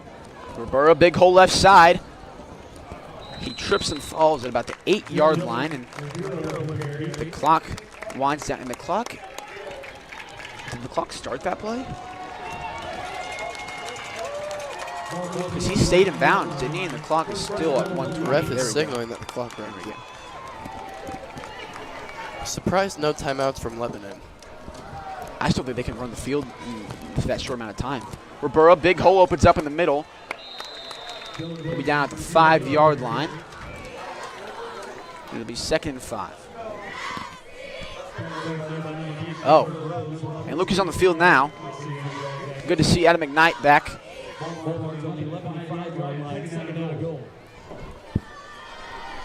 Looks like must have just gotten, we know he wants to play. He's that aggression and love for the game. So the sideline got taped up or something, came back out. Handoff for Burra. Touchdown Eagles. Dylan Rivera punches in for a second for the day, and it's 26. Nixa leads with 32 seconds left in this first half. Like you said, Rivera's second touchdown of the game. He probably surpassed Glendenning now, most yards in the state maybe. Man, he's just... Man, this scoreboard does not show how close this game has been, man. Here's the kick from Kimke. He'll put it through. 21-6. 32 seconds remaining in this first half. And man, this has just been an absolute roller coaster of a first half for sure. Yeah, Rivera, 79 yards, 2 touchdowns. And do you know what the record for most yards in a season or touchdowns in a season is for Nixa running backs? I do not know. I know the all-time rushing is around 4,300, held by Ramon Green. Rivera is about to hit 3,000, I believe. 2,000-yard season, maybe. I mean, he's on pace for it. Probably, Looks like yeah. if he goes to the playoffs. I mean, like we've mentioned, just the amount of great running backs Nixa has provided throughout the years. You got Ramon Green, Spencer Ward, Malachi Ryder, Dylan Rivera, and you also have Cade Shaw behind Dylan Rivera, who's showed he is really great at the running back position too.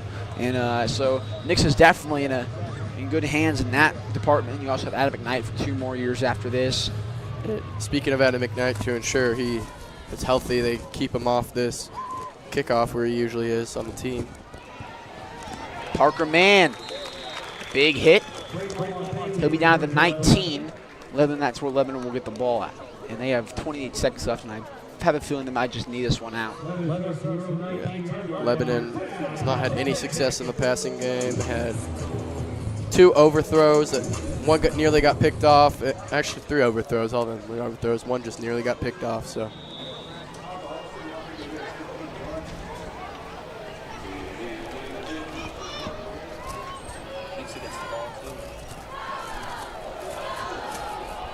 Ball's out! Oh my goodness! Could it be? No, Lebanon recovers.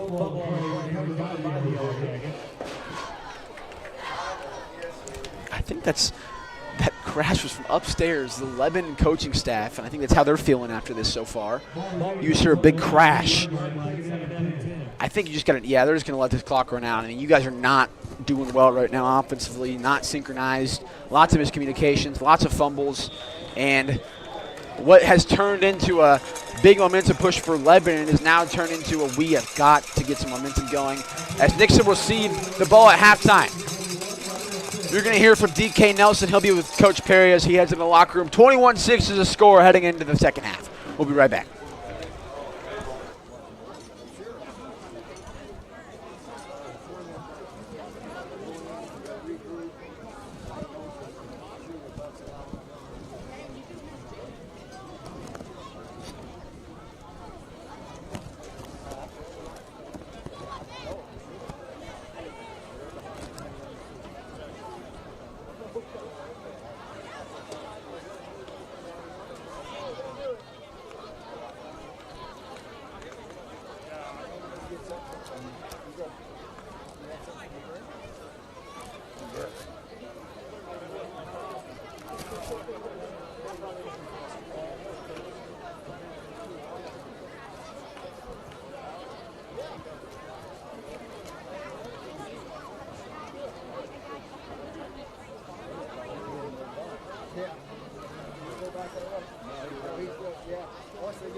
I'm here with Coach Perry of the Nixa Eagles. Coach, your team has blocked an extra point and got a fumble recovery early.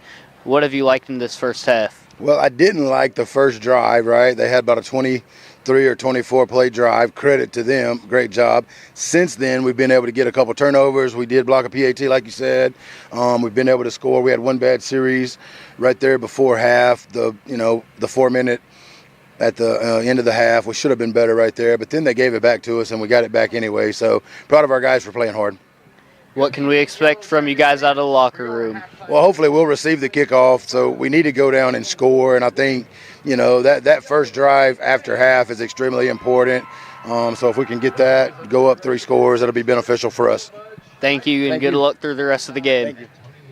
Our color guard instructors are Ariel Fraser and Michaela King. Our show this year is entitled Steps. I mean, I used to look forward to Friday because, the school weekends, but now I look forward to it because I get to commentate football games. It's really fun and just enjoy doing it, and the close games are more fun to do by a long shot. So this is our 4th official year as a class, 5th year with students running it. First year was a club, kind of getting off the ground. Last year we had, I think, about 160 live streams that we did, whether it was home or away, full broadcast or just a single camera with a kid on the road. We had 175,000 viewers last year, so just a crazy, crazy number. I would expect that number to grow this year based on what football's been doing so far. We don't even get to count all the people that are Big Whiskeys and 14 mil. I mean, that counts as one viewer for us. This is my 3rd year. Freshman year, my friend was in the class. He knew I wanted to be part of it, but I wasn't in the class yet. And we had district championship for baseball, and he's like, hey, do you want to call this game? And I was like, sure. Came along with the baseball team. My first game ever doing it, district championship. It was so fun. I just kind of fell in love and joined the class that next year, and here I am. It's just kind of an adrenaline rush. The crowd, I feed off everyone's energy, and whenever you got a great partner like Brady and a great crew like Dalton as our director, Burns doing a great job producing, there's just so many great people around you. You feel comfortable and you're not scared for anything. So for football, I am the director. So that means I change the cameras, I tell everybody what they're supposed to be doing, where they go, I prepare like the schedule for the production. It's like Burns, and then there's me. Last year actually, it's like a bit of a learning curve because my first year doing it. But yeah, I think I've gotten it down pretty good. For Nixa Live, I am the graphics operator. I put graphics up on our YouTube live streams. I pay attention to the game. If a player makes a play, I try to put their number in and get them up on the screen as quick as possible to highlight what they did in the game. At the volleyball game, Nixa vs. Republic, I was running the camera. I've really done most of the things. I did graphics in the NIT a lot. I did replay. I know how to do it all, but not well maybe at all, but I know how to run it basically, and commentating is what I like doing the most. I started last year commentating basketball. I did a JV boys game and then a varsity girls game, and then Mr. Burns let me do the varsity girls games for district. I'm glad he gave me the opportunity to do it. I just love sports. I enjoy all of them, really anything. If it's on the TV, I'll watch it, so that's what got me interested. Our school board, our administration, our principals here at the high school, our AD, I mean, he's been a tremendous supporter for us, trying to get us whatever we need. If something breaks, he's there to help get it fixed for us. They're a tremendous support. They're in our classroom, they're there at the games watching what we're doing. I put them on headset from time to time so they can kind of see what we're all about. So yeah, they've been great. The community's been wonderful. Everyone has been super supportive, and the product we have to show for it. The community helped make it possible, and now we get to give back to them. So it's been wonderful. We've had tomatoes and some peppers from the garden come in, and we incorporate it into their meals, and they get to eat what they grow. Last year, whenever we were in 5th grade, we were the ones that planted all of the peppers and all the tomatoes, and so this year we just came out to see our final product because they weren't really growing last year whenever the time came, and so whenever we came out here to come and look at it, it was just kind of getting to see like how much our effort to make them grow worked out. We kind of planted them a little bit later, and so it took a little bit of time to actually grow. I remember at the beginning, I was pretty doubtful about growing the tomatoes because I was like, these aren't gonna grow. We kept looking at them for about 4 weeks every single Friday and checking in on them. Nothing was going on, so I was kind of doubtful about it, so I'm glad that they're growing. I think it's pretty interesting to learn about. We picked tomatoes and watered them. Chartwell's is incorporating a lot more fresh vegetables and fruits and stuff, so the fact that we can grow it and bring it in, and so the kids can see it from planting to harvesting and eating, I think it's awesome. I like to see kids happy, and the kids love the changes in the menu. Getting that positive feedback just makes you feel good that you're doing something positive for the kids. My grandmother, she has a garden in her backyard. It's actually tomatoes too. So when I learned about it in 5th grade, I was like, oh my gosh, I can help you. So I've been picking her tomatoes, and she's growing basil and some other things. If we want to, growing vegetables of our own is a good way to, well, you know, just like help, because like if we have something that can, like we can either sell it, or like it's just kind of also good to get the hard work and learn how to work and like weather, different kinds of weather, and also just like getting to see a final product of putting some of your hard work into something that can reward your life, your family, or whatever. Let's say I get McDonald's and something like that. Now that I know about gardening, I used to not think about where those things came from, but now that I've started learning about gardening, I know where those things are coming from. I'm like, wow, people are actually hardworking with all this stuff. A good, healthy meal.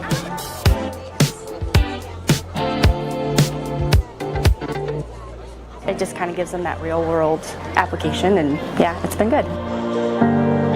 So the whole goal is to have students show the understanding of place value, adding and subtracting decimals, and then we'll continue to build on those skills later in the year when we do a budgeting project where they're designing their own dream vacation.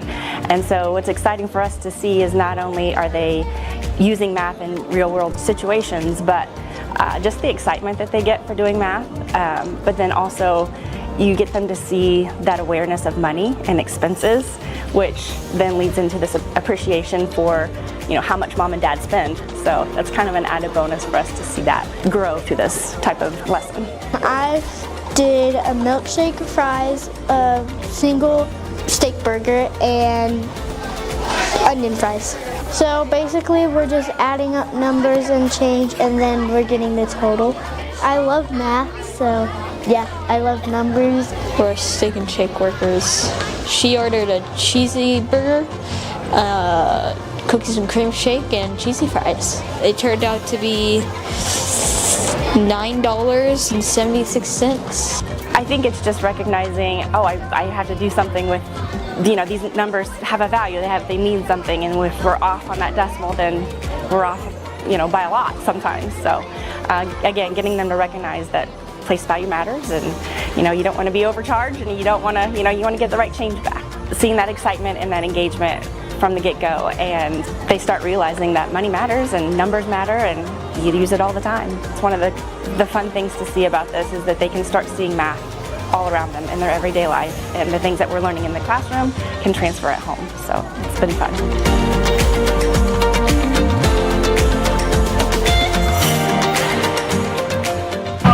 I feel like it's everyone, welcome here on Field Silent Report. I'm Aiden Hoddleson, so my partner Brady Richard. We're in for a great game in this one. This is an absolutely great first half. Been an absolute battle. Lebanon struck first, holding the ball for 10 minutes in that first half. They scored a touchdown, missed the extra point, made it 6-0. The Nixa scored 21 unanswered since that. Lebanon thus far, 31 rushing attempts, 146 yards, 1 touchdown. And Brady, what did you see from this Lebanon offense has impressed you so far? I'm impressed by this offensive line. I mean, hats off to them. They've been able to stop this defensive line. I said it on the stream, and I'll say it again. They are meeting the defensive linemen there. The defensive line isn't meeting the O-line and the running backs. They are meeting the defensive line, and that's so crucial for them to get downfield quickly, so to ensure that the running backs get yards. And Glendenning and Christian, Glendenning has 102 yards, Christian with 40, and they're 1 touchdown punched in with the run game. But one bad thing that we have seen from it is the clock that they've dragged down, not gave them enough time to score once again. Yeah, it's been a rough game for the Nixa defense until that last offensive drive that they had was pretty much stopped with the line every single play, and they tried to go deep. A big overthrow from Brandon York, the quarterback for the 11 Yellow Jackets, and he just hasn't looked too good today. I mean, he's had some rough ones. He overthrew all of his receivers thus far. One almost picked off from McCoy Sullivan, a diving effort. He could not hold on to the ball there, but he's done a pretty great job. The coverage from the Nixa deep secondary has been amazing. I don't think they're going to go back to that pass anytime soon. Yeah, and one of the passes, we saw the defensive line rise up like we've been wanting to all night, but except it was on the passing aspect of the game. They got in York's face. It was an overthrow to keep on playing around over here. It was, I mean, a 10-yard overthrow at least. It was crazy, but York has not been on his game tonight, 0 for 3, and obviously 0 yards, so they need him to tighten up and get comfortable back there. 100%. We just kind of just figured out the roles of the the Lebanon offense. Jax Glendenning, he is, like you mentioned, 23 carries, 120 yards. And you also have Braden Christensen, who's been really good on the pitch outside of the offensive line. He's done really great about moving the ball. He has 5 carries, 40 yards. But let's talk about Nixa rushing. Dylan Rivera, 13 carries, 79 yards. He has 2 touchdowns. Passing-wise, 3 attempts. Only 1 completion, though, for 50 yards. They hit Wyatt Vincent on that big deep ball from Adam McKnight. It's scary at the end of that first half. They had that first sack that we've seen all year. And second down, they try to go deep, and they try to hit a crossing route. Keep on Flint. He drops it. Third down, tries to hit a deep pass, and Adam McKnight's hit as he goes out of bounds. He hurts his foot, and we didn't see him for the first 2 plays of that next drive. But then he came on for that 3rd and 4th play in which they punched in for that touchdown. Yeah, and back to their passing game, that bootleg kind of action play that they have, I really like it. I think they have Barron Johnson going on maybe 5-yard route, Keaton Flint more deeper route, and then Wyatt Vincent with maybe the 30-yard route. And that's really great for this Nixa offense. And McKnight had that great throw that we saw in the run, and this offensive line has been holding up so far this game. And they need to get McKnight more attempts passing, I think. Yeah, Dylan Rivera has been really great, explosive off the offensive line. The offensive line has been giving them great opportunities, giving them great holes to hit. And it's been very impressive for them. Nix's offensive line has just been absolutely in control of every game they've been in, and then now they've been doing the exact same thing. But the Nixa defensive line, it's a complete, total different story. I mean, they've been in control every single game, and then in this game, they've been battling this whole time with that Lebanon offensive line has been a struggle. Yeah, their run defense needs to improve. Me, you, and our statistician, Ryan Swanson, we were talking after the half ended. They need to fill this box with more safeties, linebackers, anyone to help fill those gaps and have their DNs contained more on the edge. They can't let Christian, like you said, on the edge get loose, and Glendenning's been eating them up the middle. Even whenever they do stop them, they just can't seem to wrap them up either. There need to be more secure tackling and discipline there as well.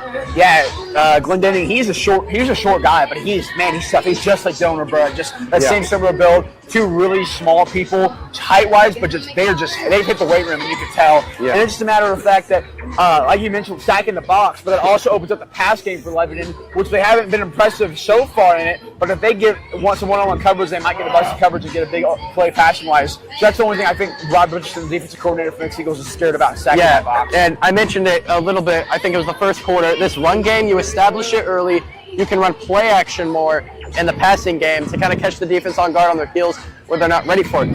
But although we have seen maybe the same defensive formation from Nixa the whole game, which is why maybe not at work, they run that 4-3 defense, kind of Tampa 2 with the 2 high safeties, 4 down linemen and 3 linebackers, but it just hasn't been able to stop the run game. So I may see them bring in some more people blitzing to stop them. But I think you've definitely seen the progress of the defense. As that first, like I mentioned, on that first drive, the first drive is always the best drive for an offense because the defense has no idea what's going to go on. Like you said, it's probably scripted. So they play that first drive out. Lebanon scores. Second drive, a bad handoff forces a fumble. Third drive, they're forced to punt. And then the last drive, they're forced to punt too. It's just a matter of you've seen the progress of the Nixa defense. And that last drive was really impressive as they didn't even get one first down on that last drive for Lebanon offensively. Yeah, and one of my keys to the game was turnovers. And we've seen almost 3 potential turnovers. One of them was a fumble. I think maybe 1 or 2. I can't remember. But they almost had another one. Parker Mann, we thought hit it out, but he had possession going down. The ball made the ground made the ball go loose, but the turnovers have been huge, and that's why they're leading right now, because that one fumble that they got, which helped them get the lead. Yeah, 100%. This Nixa defense has been pretty great about forcing turnovers this year. I think they've forced at least 1 turnover every game they've been in. Joplin was the first interception we saw, and then last week we saw another interception. It's been a big battle for this Nixa defense against so many powerhouses, offenses, and of course, Webb City that first half, they were getting pretty dominated by that Webb City offense, and then now in that second half they went scoreless and they held Joplin scoreless, and then they let their scoreless streak go in that Carthage game. So it's just been a great job of this Nixa defense all year. Roberts has done a great job with this group. I mean, the linebacker room has been absolutely beautiful. The safeties and cornerbacks have done a great job too. Yeah, and you touched on it a bit there, the Webb City game. This game almost played out exactly like it. Lebanon scores first because they got the ball first. Nixa comes back and scores, and it's kind of a close game going into the second half. So Nixa gets ball first. We'll see if they'll run away with it in this one. We're going to step aside. We'll talk to you guys back in the booth. About 5 minutes till the second half begins. Nixa leads 21-6.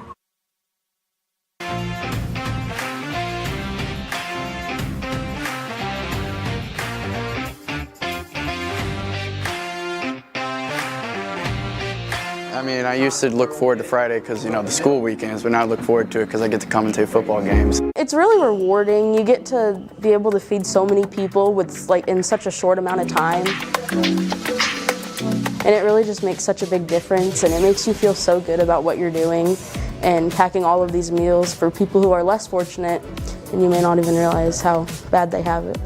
We ended up packing 193,084 meals, and it was around 730 FFA members from all over the state of Missouri, and it was a really great opportunity to get to know more members in Missouri and also to do something good for the community. And the meals went to the least of these in different food banks. So I got to haul feed bags back and forth of sorghum and rice. So we got to run them back and forth, and we got to pack a lot of meals. There's a lot of kids going back and forth, so I was constantly dumping stuff into boxes and stuff. So a lot of the other area chapters were there, chapters from all around the state. Coming from Nixa, you're so used to a lot of people that do have good lives, but there's also a lot of people that don't and that hide it and are really good at hiding it. And so knowing that some of those meals could be going to people in our community is just a great thing, and I'm super excited to see where it goes from there because we do it every year. So one of the big things that we started last year is going to Bradford Court, which is a nursing home, and we try to go once a month,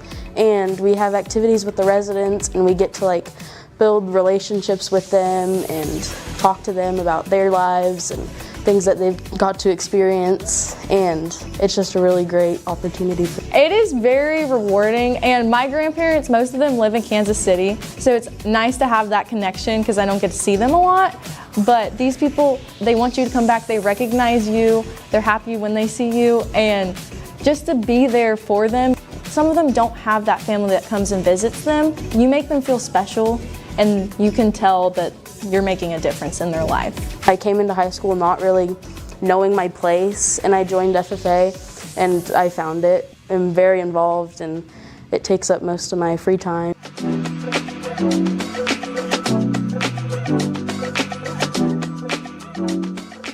It's a tool that we all have, and we just have to learn how to manage that tool better. And at the end of the day, that's really our goal here at the high school, is to help students manage that tool. There are good uses of that cell phone, but we also know that if I'm trying to do a task and I'm trying to be cognitively engaged with something, that cell phone becomes a distraction. And so if we can eliminate that distraction, hopefully at the end of the day, it will help students focus, help them retain more, and learn more. I think that constant reminder of the phone can be very distracting, and I think just having it put away somewhere in the cubby kind of helps me to be more present in the classroom and listen better and focus more on my homework whenever we have work time, and just kind of eliminate those distractions. So far it's been really great. The consistency throughout the building has helped a lot with keeping cell phones put away. Students are definitely more engaged in class, which is great, and for me it's less of a fight to have them put their phones away because all of the teachers are doing the same thing, so it makes it a lot easier. I haven't seen a student with a phone in their hand unless I've given them permission to get their phones out, so sometimes if we've got a little bit of downtime, it's Fridays, okay, we've got 10 minutes left, take out your phone. It's overboard. But really what's been nice, something that I noticed with students is that I usually, even if they're done early, I try to find them something else to do. But if they finish early, I notice them talking to their friends more, they talk to me more, so it's they don't have their face in their phones even when they have the extra time. I think ultimately it is going to make a difference. And like I said earlier, with any new change, there's going to be a learning curve. I mean, people are going to push back, it's with anything, but I think at the end of the day, if you just remind yourself that it is something that's going to benefit you. If you look at all of these psychology facts about using your cell phone for prolonged periods of time, it's ultimately harmful. So if you remember that, I think that we'll get through it. At the end of the day, I really do want to thank our students because they're the ones who were asked to do this and were told to do this, and they have really came through. And it does show just the great students that we have here at Nixa and the supportive families that we have. And one reason I think our schools are so great here in Nixa is because of that community support. And when we work together, we can accomplish great things.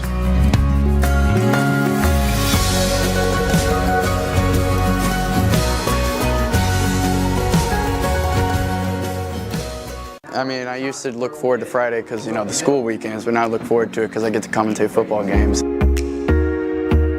It's really fun and just enjoy doing it, and the close games are more fun to do by a long shot. So this is our 4th official year as a class, 5th year with students running it. First year was a club, kind of getting off the ground. Last year we had, I think, about 160 live streams that we did, whether it was home or away, full broadcast or just a single camera with a kid on the road. We had 175,000 viewers last year, so just a crazy, crazy number. I would expect that number to grow this year based on what football's been doing so far.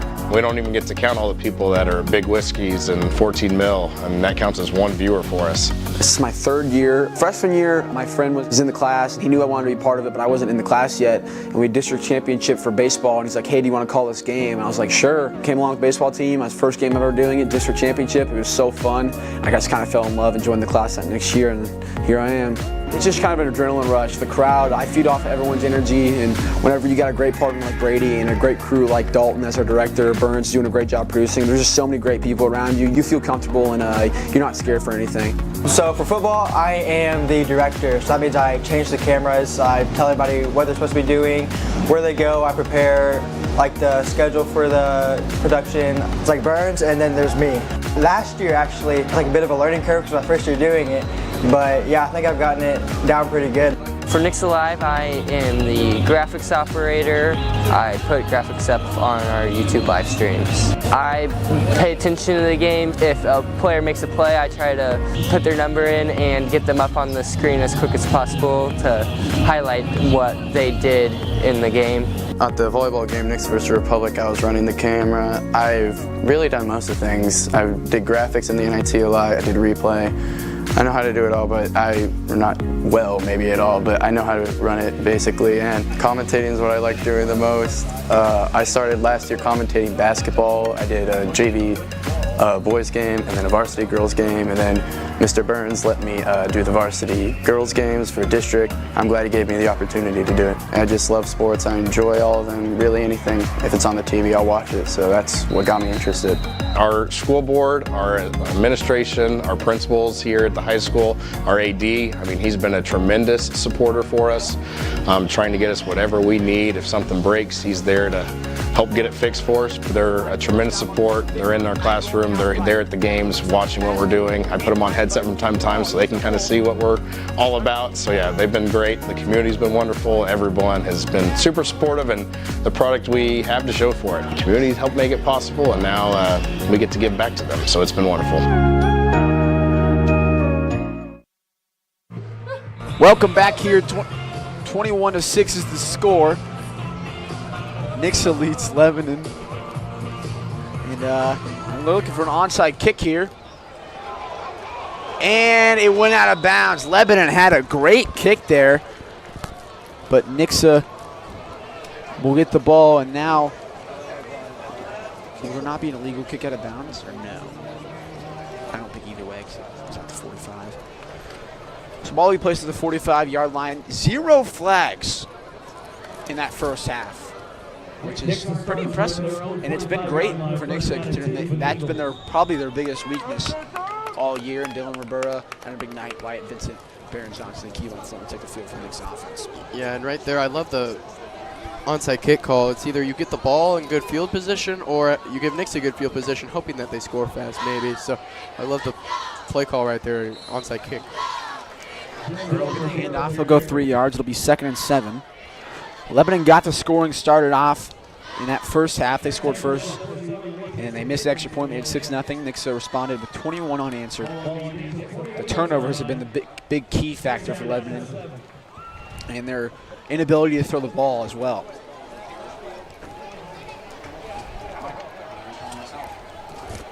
McKnight.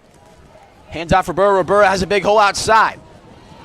Gets the first, and he'll get a couple more. He'll be down at the 43. I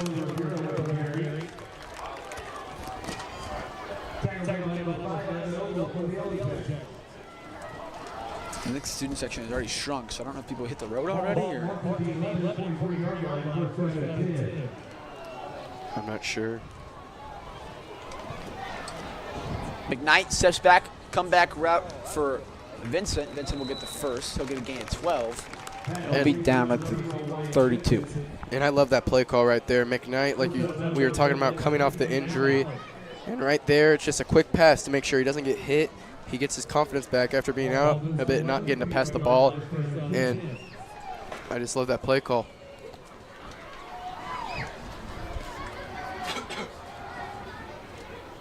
Handoff for Burra. He'll get about 6. It'll be 2nd and 4. One thing that I love about this Nixa O-line is how they still contribute once they get to the second level. They are always in the play. We see Cantwell drive players. Earlier this game, I mean, he drove a poor kid like 15 yards off the play and put him on the ground. And Hunter Jensen, Jacob Lyle, Hayden Mays, like, all of them, they just keep pushing them all forwards and going to the second level to continue to help Roberto run. Flint motions, pitches it to Flint. He's bobbling in. He loses some yardage there as there was just a lot of confusion going there. Now that second and short now turns into a 3rd and long.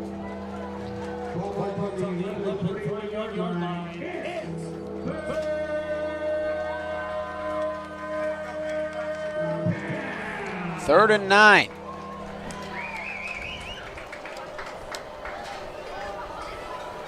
Nixa is probably in 4-down territory here.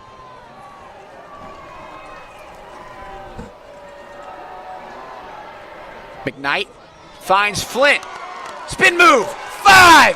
Touchdown Eagles. Kevon Flint redemption puts it in for 6. Kevon Flint was wide open. Great pass for McKnight. He was Like I said, Kevon Flint wide open. Catches it, sees a defender, puts the sauce on him, and he's on skates. Full body touching the earth right there, and Kevon Flint runs forward for the touchdown.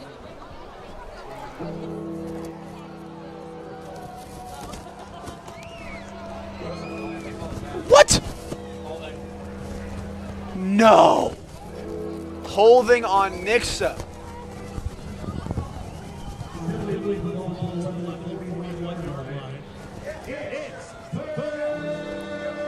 Man, and that big play just gets called back, and now it's 3rd and really long, 3rd and 19. And right when I talk about the flags, that's tough for the Eagles too, because it was a great play. Kevon Flint had a great move on the defender. And Baldwin didn't even know that holding was called until I said it, because they didn't even make it known at all. McKnight drops back. Deep ball. Can they do it again? Touchdown, Eagles!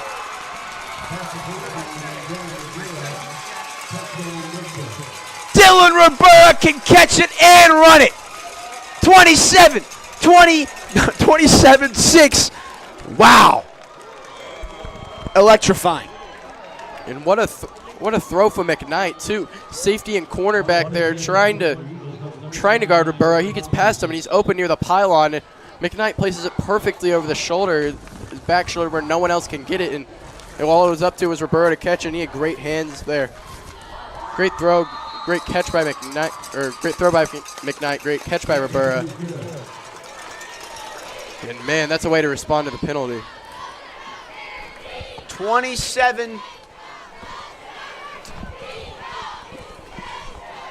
Did he miss the extra point? I was looking down the stats. So I guess Kemke missed the extra point because they're not putting it up on the board. Oh, nope, there it is. There it is, 28-6. I was looking at the stat sheet there. But man, so Dylan Rivera can do it all. That's what we just learned there. He now has 3 total touchdowns, 2 on the ground and 1 in the air. 1 reception, 41 yards for Rivera, and now he has 16 carries and 96 yards, 2 touchdowns.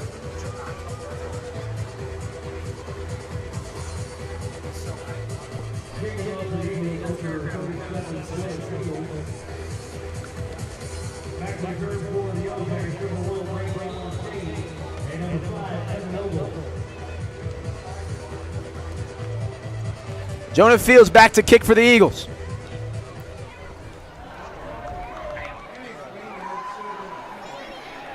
Down at the 7. Brought out, and he will be down at the 28-yard line, and the Yellow Jackets will get to take the ball over. I don't know why necessarily. I'd have to ask someone why. And Kamke's good at kicking field goals, but Jonah Fields has got a leg, man. I mean, he is kicking those balls from our 30 to all the way down to the 10. So whenever Kamke graduates, we got a good kicker in Jonah Fields.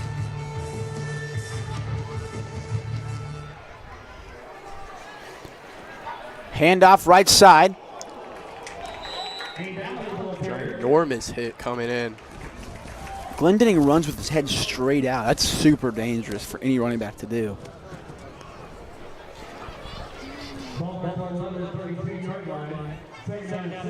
It might have been Parker Mann flying in, leading with that right shoulder we were talking about.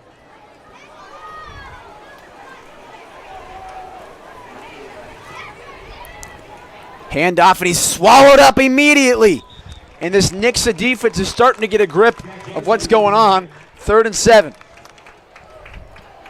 And right there, they didn't wait for Glendenning to come to them. They met him at the line, and that's exactly what they've been needing to do the whole game, and they stopped them and met him in the backfield, and that's really the recipe to beating Lebanon, as we see, because all they do is run the ball. Caden Kelly with the tackle there.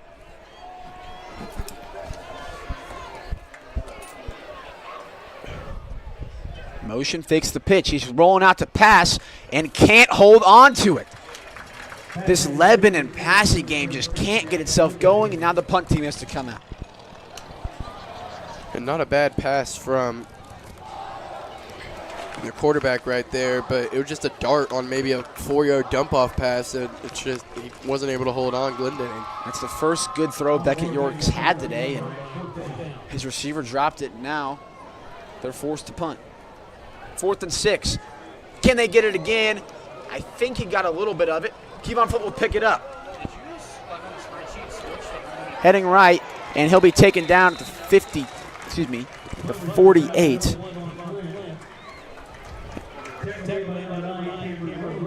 Did he get some? No, he didn't. Just a bad kick. I think kicker got a little bit nervous of Parker Mann flying up, just had to get it off as quickly as possible.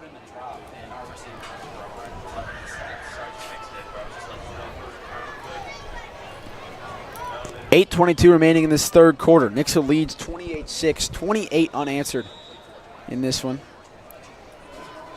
After what seemed to be a scary first drive for the Yellow Jackets, has now turned into a domination for the Nixa Eagles. Ribera gets hit in the backfield, but he stays on his feet. And Jackson Cantwell just sent a guy flying 6 yards. I think that's Braden Christian. He keeps getting. He's in there. He's in there at linebacker as well.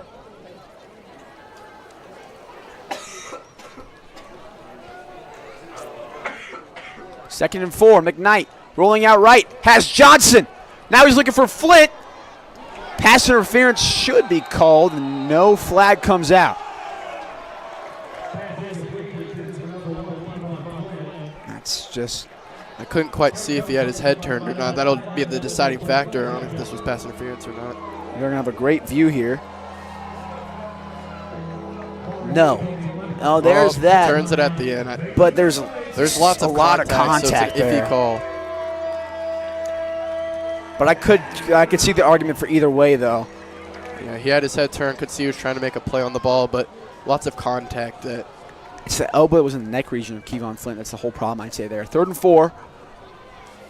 Motion. Vincent. Ribera will run it for the first.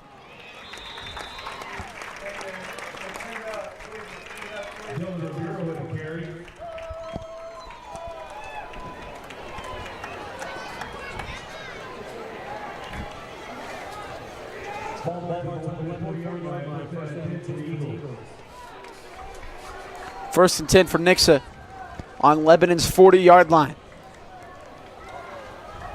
Handoff Ribera. Breaks a couple tackles. He'll get 9. It'll be 2nd and 1.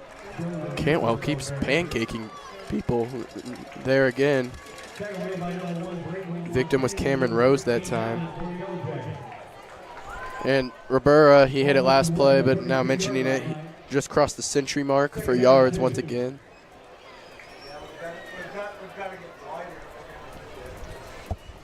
First and 10, excuse me, not first and 10, 2nd and 1. Ribera breaks out left, breaks a tackle. He's still on his feet. He's crawling around, and he gets down at the 23.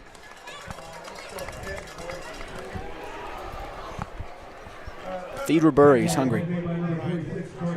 I think that's been one of our keys to the game for maybe past 4 weeks, ever since week 1. It's a senior season.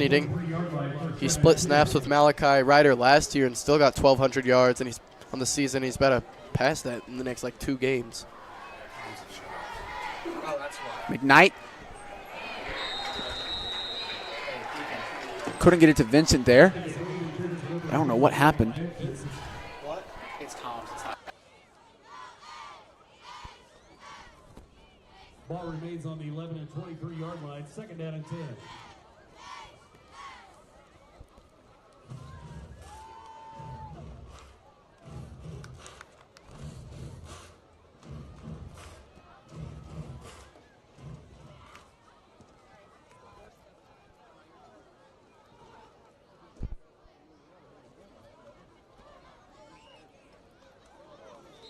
Nasty hit there. Ribera is going to be down 1 yard short. That's a scary hit on Ribera in his upper neck region. Yeah. Got folded. There, Bulls went over. Oh. He's just defenseless there.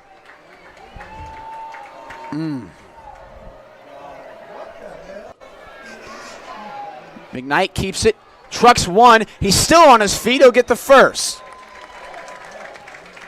Bad ankle and all, and McKnight can still run through a defense. I do not think that was the play call. I think that was a busted play that McKnight just took off, or maybe miscommunication.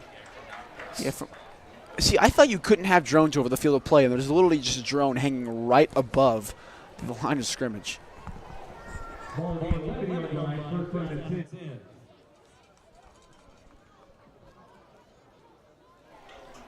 Trips out left.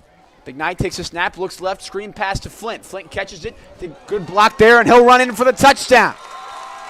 Touchdown Eagles, and now this game's just getting out of hand. That was a great play call by Coach Baldwin, sending all three of his wide receivers out left. Barron Johnson's been great blocking all year, and he had his fastest receiver, and Flint to get the ball. Great vision from him. Puts a little move on the defender, makes another one fall. Meltebarger with that touchdown getting blocked there. Vincent did a good job there too.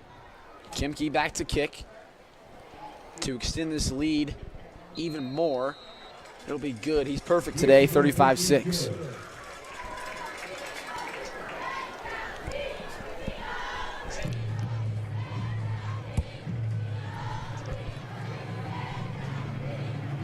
So 5:32 remaining in this third quarter, and this game has slowly gotten out of hand. Also, what's been happening is this game has slowed down a bit for the Eagles and everyone in the Yellow Jackets. One of the keys to the game you had was slow it down, and that's exactly what's been happening. But you had it for Lebanon, that you told them to slow it down, but Nixa slowed it down. 5:32 remaining in this third quarter, like I mentioned, and yeah, they did a great job that first drive, perfect drive. And after all that, Nixa leads 35-6. We're gonna go down to our silent reporter, DK Nelson.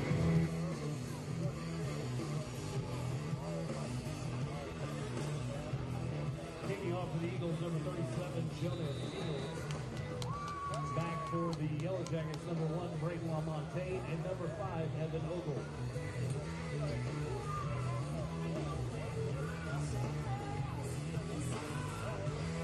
We're actually going to hear from him after this kickoff. Fields back to kick. That one might go out of bounds, and now that's going to give Lebanon some good field position. We're going to send it down to DK Nelson.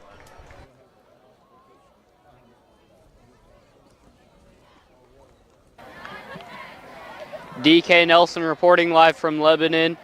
The Nixa Eagles, a week ago Thursday, had lost one of their beloved coaches to a battle with cancer. The players and coaches are all playing these games for him, and they are supporting him with the Todd Tuff patch on the back of their helmets in remembrance of him. Thank you, and back to you guys in the booth. Thank you, DK. Lebanon offense will take the field once again. Carthage leading Willard 21-14 at half. Close game there. Breaks away. Glendenning. Nothing but green turf in front of them. Touchdown, Yellow Jackets. 35-12. And Glendenning's been eating up this Nixa defense all game. Right there, a couple missed tackles.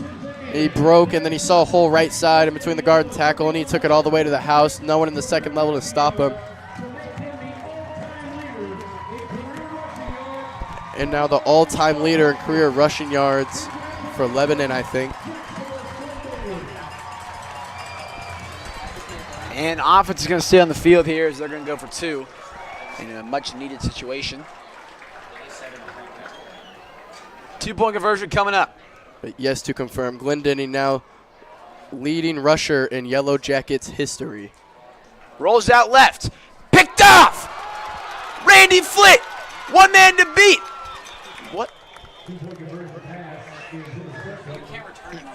Yes, you can. What? Man, that's just frustrating. Great pick there by Randy Flint. He was going to take that all the way to the house. That's upsetting. Unfortunately, I did not know that, did you? No, I thought you could take it back for 1 point, right? It's a pretty dumb rule, I'd say. Or 2 points. It's 1 or 2 points. But great job there by Randy Flint. And now the Nixa hands team will come out, and I think Lebanon will try to do another onside kick. Just read that pass perfectly. Right to him.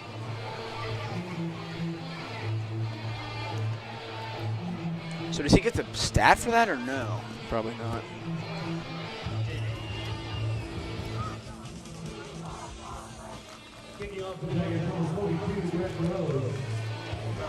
So I don't know if Lebanon's going to attempt to kick it deep or no.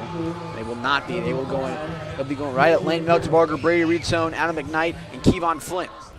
Bounce. Lane Meltebarger will catch it and go to the ground, and Nixa will get the ball at their own 48-yard line. Nixa has poured it on this quarter. You look at the time that's elapsed, 8 minutes. It's coming down to it. Nixa has pulled ahead by scored 2 touchdowns already.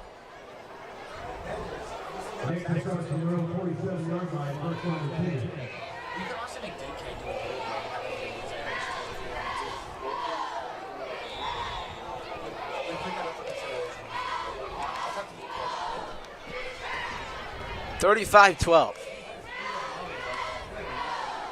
McKnight takes the snap, handoff for Burra. Burra's wrapped up in the backfield.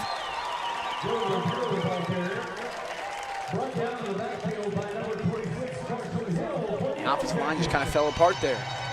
First time we've seen the offensive line kind of just fall apart. They've been so good all season. Burra was down for a bit. Looks a little, I think he's okay. Looked a little shaken up there at the end, though.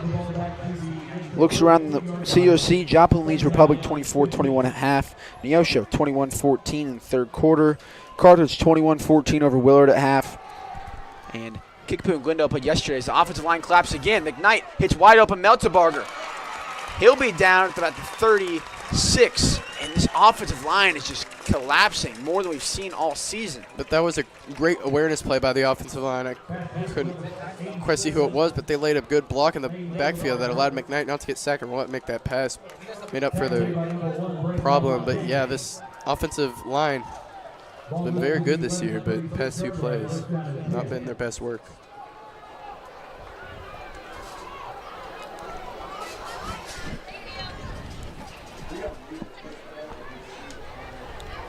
Handoff for Burra. Up the middle. Has a hole. Blocked by Flint, and he'll show him the bottom of his shoes. That's a late hit, too. Touchdown, Eagles. And just like Glendenning's run that he had, he broke it loose on the one of the edges, just saw the hole right, and went all the way to the touchdown. Like you said, no one had the angle to catch him. And Ripper is just too fast for these players trying to run after him. He runs track as well. He's great in the 200.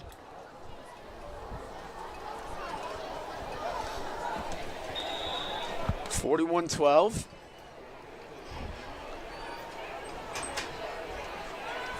Kick from Kimke will put the Nixa Eagles up 30.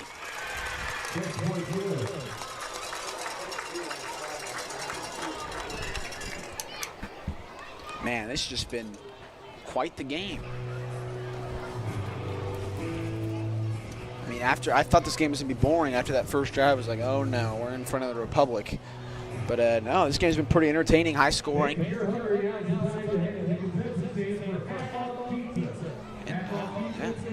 Lebanon's just, their offense has stalled. They've been going 3 and out. Turnovers have been riddling them.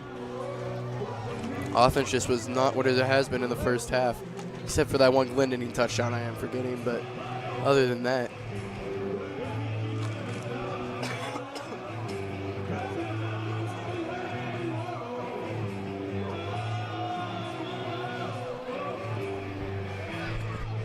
So Jonah Fields back to kick as Nixa leads by 30 points. Nixa's defense looking to get some redemption after that last drive was pretty rough and 1-play touchdown. See the kickoff. More points. Realizing more points have been put up in this quarter than they have the whole entire first half. 26 points this whole quarter. compared to the 14-6 first half. So Nixa has been rolling. That's a trend we see from them. Yeah, locker room adjustments have been pretty good this year.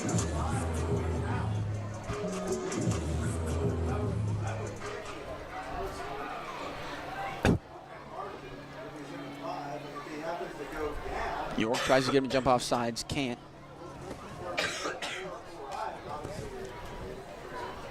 Handoff, Glendenning. Be taken down after about 2, will be 2nd and 8. Jack Glendenning here.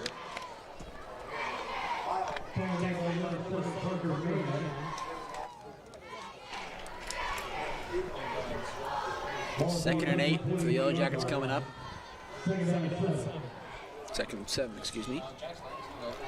And I just think about this Lebanon team. I think they're going to do good on this back half of their schedule. I mean, they played some pretty tough teams. I just think they're going to be striving at the back end of their schedule as Glendenning just gets absolutely pummeled. And be 3rd and long. Well, you said it at the beginning of the game. This is one of the best 1-3 teams in the state. And they were one of the teams that put up a fight with Nixa in the first half. But Lebanon as a whole, I think all 3 losses have come from their inability to establish a pass game along with their run game. I mean, great offenses. They can run, they can pass, they can do whatever they want. And this Lebanon offense is just one-sided. That's just what puts the Nixa team from last year compared to this year. Is there's a handoff outside. Big hit from Parker Mann. And it will be 4th down. But like I was mentioning, that's just the difference between the Nixa offense last year and this year. I mean, last year all we could do was run. We had some pass plays, but it didn't go that well sometimes. But then this time you can do whatever you want with this offense. So that's what makes Nixa a state title contending team, is that they can do both. Especially with such a great defense and great coaching staff. Yeah, and with that carry Glendon, he's at 28 carries on the game. I mean, that just shows how much they rely on and how much of part of their offense is. Punt blocked. Kevon Flint will take it. He'll hit the right side. He has room. One man to beat. And he'll be out at about the 19.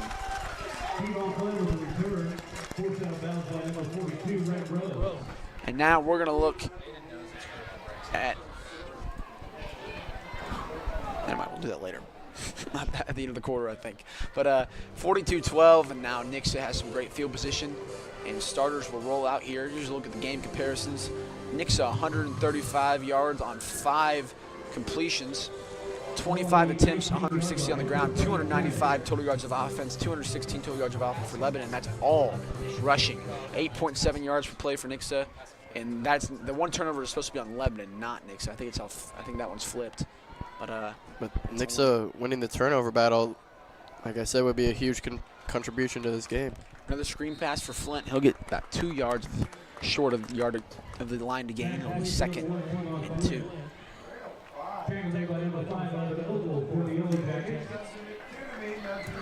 Ball at the 11 and 12 yard line, 2nd and 4. I'll turn it.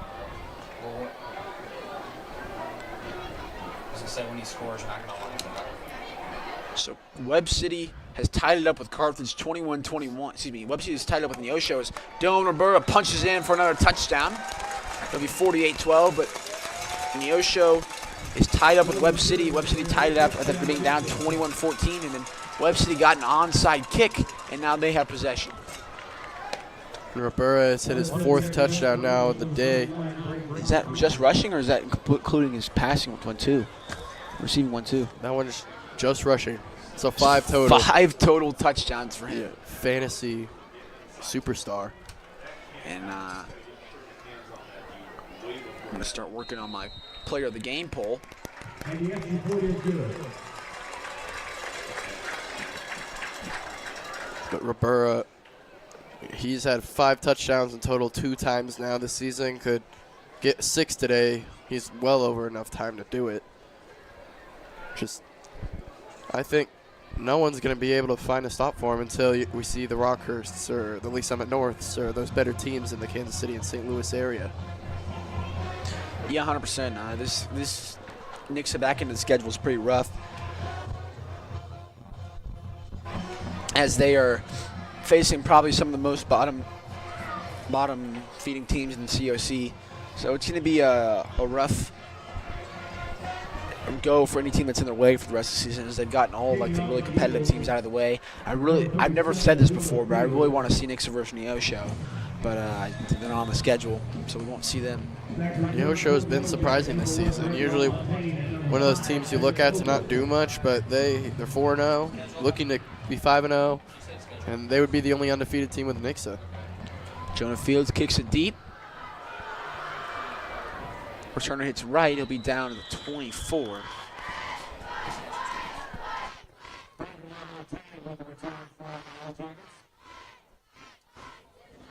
Starts from their 23-yard line.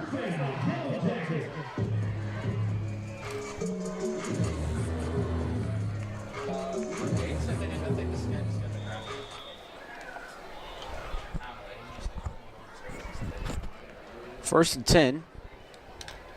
And Nixa Eagles schedule after this week, they'll go to Kickapoo for the homecoming game at home. That's going to be on Thursday next week. Handoff up the middle. Glendenning is swallowed up immediately.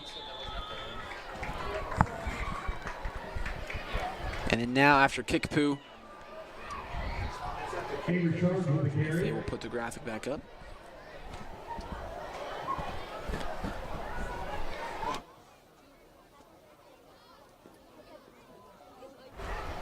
Hit the road to go to Waynesville, and then Ozark at home for senior night that's not football players, all the band, cheerleaders, Nixa Live people, and then at Glendale to round off the season. Then we hit the road, then we'll hit playoff play. Pitch outside to Christensen. Christensen gets hit, and it'll be 3rd and 5.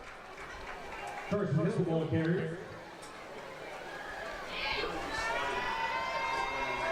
probably send us to the 4th quarter, which will bring us time to talk about our crew. Here's what I found. Don't know how Siri got something out of that. And if we're going to look at Director Dalton Herring, I'm Aiden Hopkins, our play-by-play announcer. Color commentator Brady Richard. Wide shot is Deacon Brown. James Fulkenberry, tight shot. James Grother on wireless cam A. Henley Dugan on wireless cam B. Keith Sanchez, wireless cam C. Graphic specialist is Eli Ziga. James Dernberger's our replay operator, and you've seen from him a couple times. DK Nelson is our silent reporter. There's James Grother. There's Henley Dugan right there.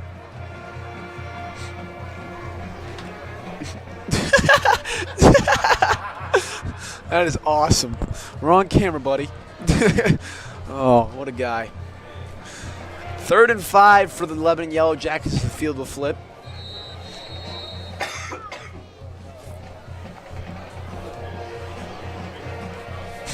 He was so confidently waving at that camera.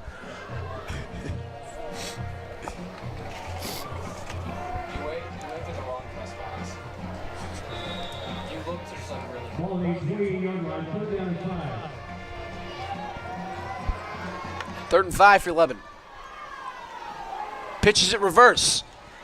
Hitting the backfield by Ty Kellis, the safety.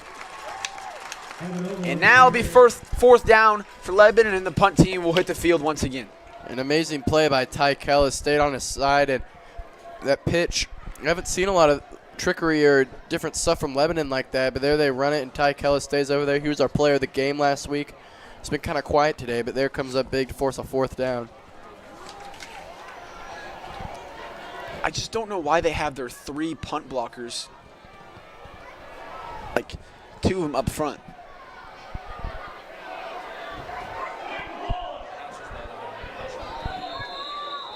Oh, they're giving it to Lebanon. I don't think they were engaged in a block, and that was not meant to happen, but touched that was the most their legs. That was the most anticlimactic turnover ever. So now Nick's defense will stay on the field. Don't get nervous, call air services today.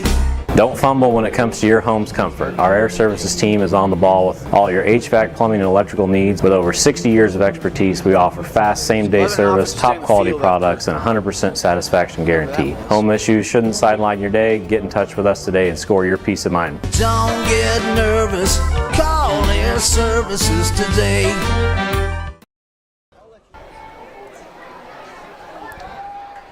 And Glendenning is just not getting very lucky this half. Yeah, he was so dominant the first half. He has over 30 carries now and 28, almost 30. He's been their whole offense, and he just hasn't had as much luck against this Nixa D line. The second half, I think they've locked in. The O-line has maybe gotten tired after so many plays, and he just hasn't been able to put up the numbers he's been putting up. Pitch is out right. Christensen will get to the 41. Brixton ball carrier. Ball moves to 11, 41-yard line. 3rd down and 7. 3rd and 7.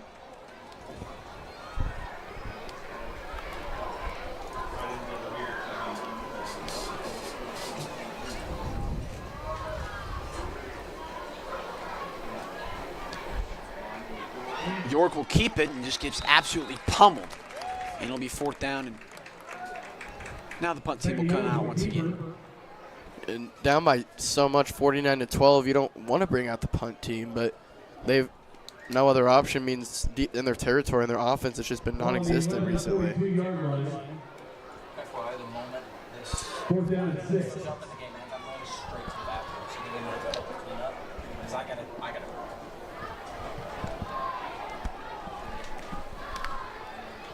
This punt will go out of bounds.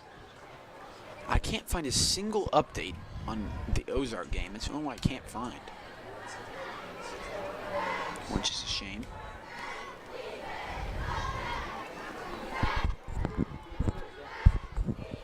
Nixa will take over from their own 35-yard line, 1st down and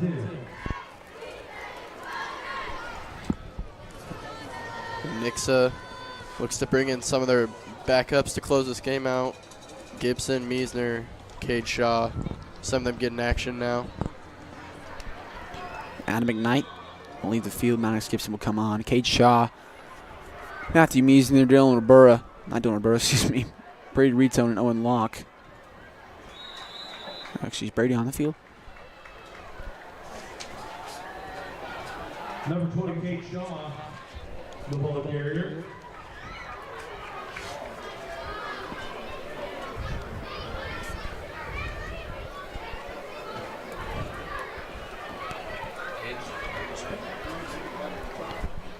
So clock will wind down as we're at 7 minutes now.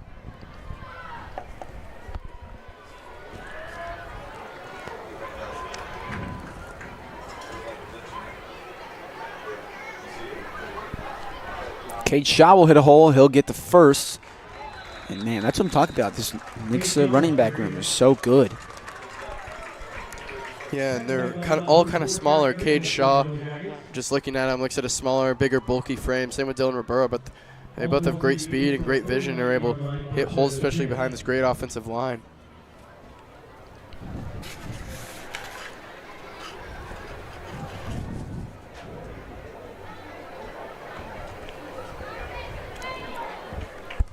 Now is your time to vote for player of the game. Just go to my Twitter, or X, whatever you want to call it. Aiden Hopkins, AIDEN HOPKINS _. We should have a graphic for it here. It's put up soon. Once again, it's AIDEN HOPKINS _ on Twitter to vote for player of the game. Leave that up for a little bit.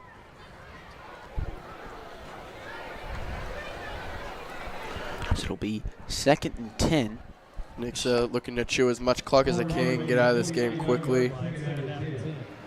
And not what I was expecting after that first half. Similar to the Webb City game, It was a close game for a while, and then Nixa comes out guns blazing in the second half. And I think one of the reasons for that is getting the ball first. I said you might want to get the ball first versus Nixa, and it worked out for them in the first half, but in the long run, they couldn't keep up. So Carthage is waking up against Willard. They were up 21-14 at half, and now it is now 42-14. But yeah, they had the perfect first drive. That was the perfect way. That's the only way they could have won this football game, was playing like that the whole time. But Nick's defense figured it out. Rob Richardson made some adjustments, and this game got out of hand pretty quickly. And when you're so one-dimensional like their offense is, there's no other option you have. It just they figure you out, and you can't do anything about it.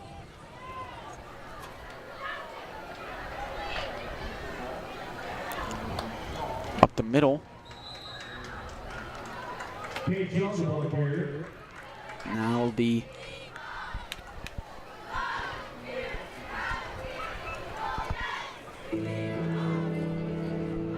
third down. Fourth down. 4th and 4. Offense is staying on the field here.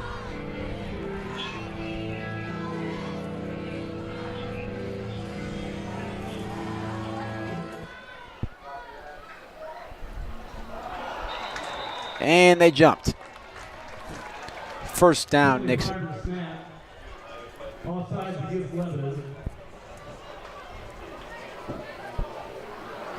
And that will give Nixa almost, not that the game was already out of reach, but the nail in the coffin as they just get more time to just run this clock down.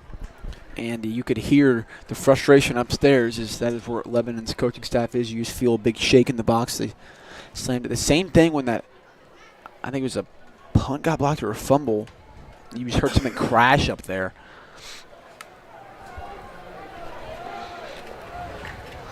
Maddox Gibson under center will take the snap. Okay, chance to throw. Matthew Meisner catches it. Touchdown Eagles. Matthew Meisner gets his second receiving touchdown of the year. In second touchdown for Maddox Gibson to Matthew Meisner on the year. They have a connection. And that was a great dart from Maddox Gibson. Lefty quarterback, we don't see it a lot, but he just dotted in there in the perfect spot and just a simple slant route. And Meisner was open.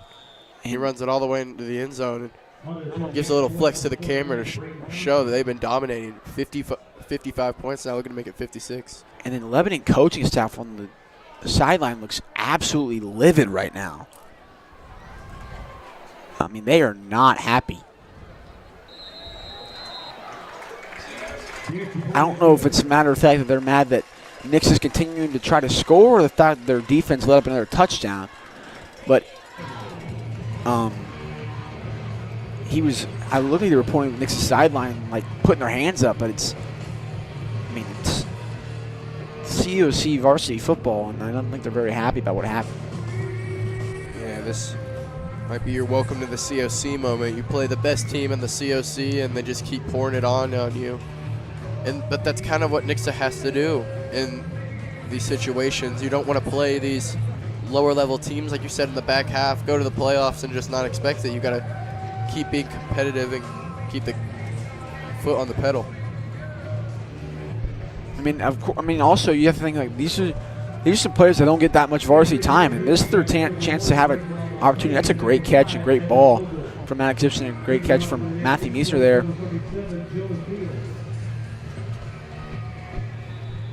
Oh yes, I want to see him flexing the camera. Oh no, we went away from it. Dang it. He flexed right into James Grother's camera. Hopefully we'll get a replay of that after. Jonah Fields will kick it.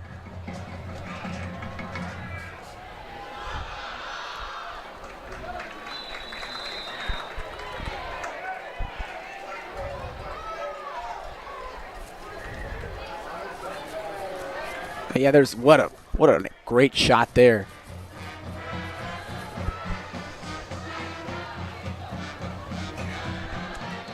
Once again, if you would like to vote for Player of the Game, it's on Twitter, AIDENHOPKINS.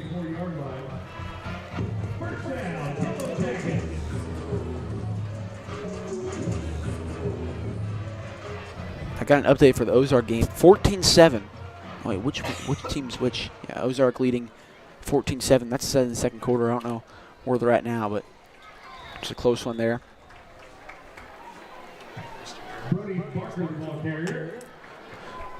Man, this Nixa team's looking really great as they look next week to go to Kickapoo.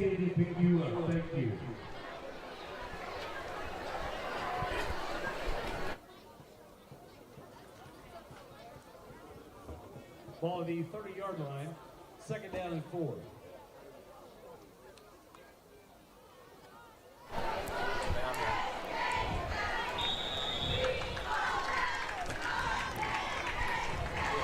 And want to give a shout out to Karen and Marvin Mills for continuing to keeping up with the streams, donating stuff to help us and improve the stream.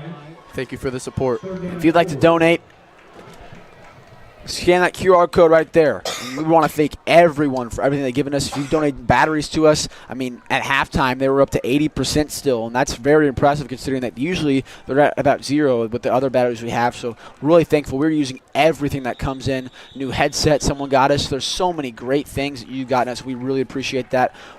Our whole goal is just to improve your time at home when you can't make it to a game, make it feel like you're there. And it's just been a great blessing from you guys. Once again, if you want to be a business that wants to sponsor us, yeah, that's a great opportunity. Just let us know. You can email Trista Chapman at nixaschools.net.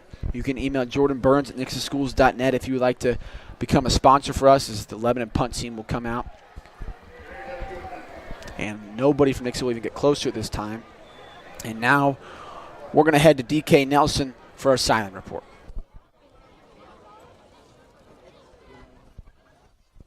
DK Nelson here reporting from Lebanon High School. The Nixa Eagles are up 56-12. The Eagles are going to go home with another win on Neon Night. Thank you, and back to you guys in the booth. We're back here. We finally got an update for Ozark and Waynesville. Thank you. I've got 2 people text me. Shout out to Bridget Ewing and Noah Wood for giving me some updates. Ozark leads Waynesville 20-13. So many great games going on in the COC. Of course, Webb City and Neosho tied up. Neosho and Nixa are the only undefeated teams remaining, but that could be different after today. So they're going to kneel this one out. Nixa will head to the center and shake hands with Will Christian, a Nixa graduate, as Nixa goes to 5-0. Lebanon falls to 1-4. What a game and what a team. And Lebanon, man, they have a chance to make a run. Do not count them out. For our producer, Jordan Burns, director Dalton Herring, and our silent reporter, DK Nelson, who will be with our player of the game, Dylan Rivera.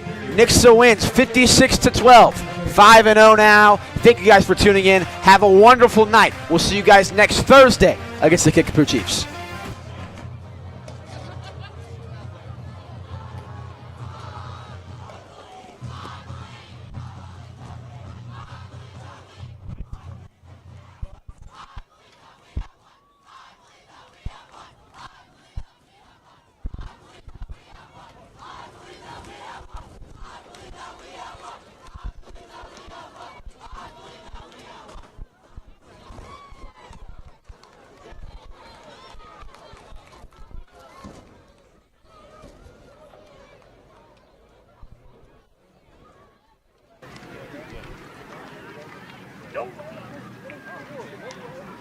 Blocked, and now Nixa will take snap.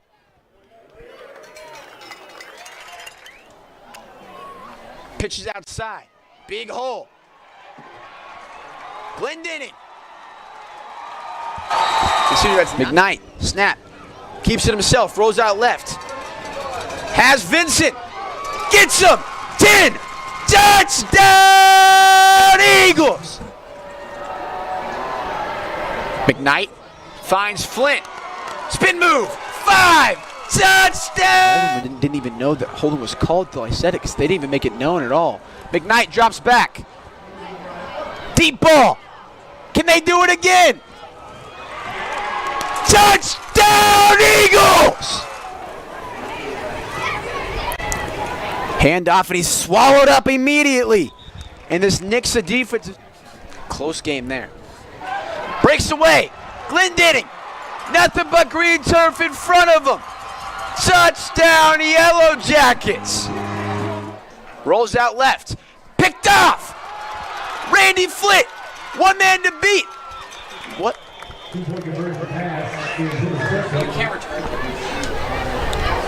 Handoff for Burra. Up the middle. Has a hole. Blocked by Flint. And he'll show him the bottom of his shoes. That's a... Handoff for Burra. Up the middle. Has a hole. Blocked by Flint. And he'll show him the bottom of his shoes. That's a... Okay, chance to throw. Matthew Meisner catches it. Touchdown, Eagles. Matthew Meisner. Okay, chance to throw. Matthew Meisner catches it. Touchdown, Eagles. Matthew Meisner. Okay, chance to throw. Matthew Meisner catches it. Touchdown, Eagles. Matthew Meisner. Okay, chance to throw. Matthew Meisner catches it. Touchdown, Eagles. Matthew Meisner.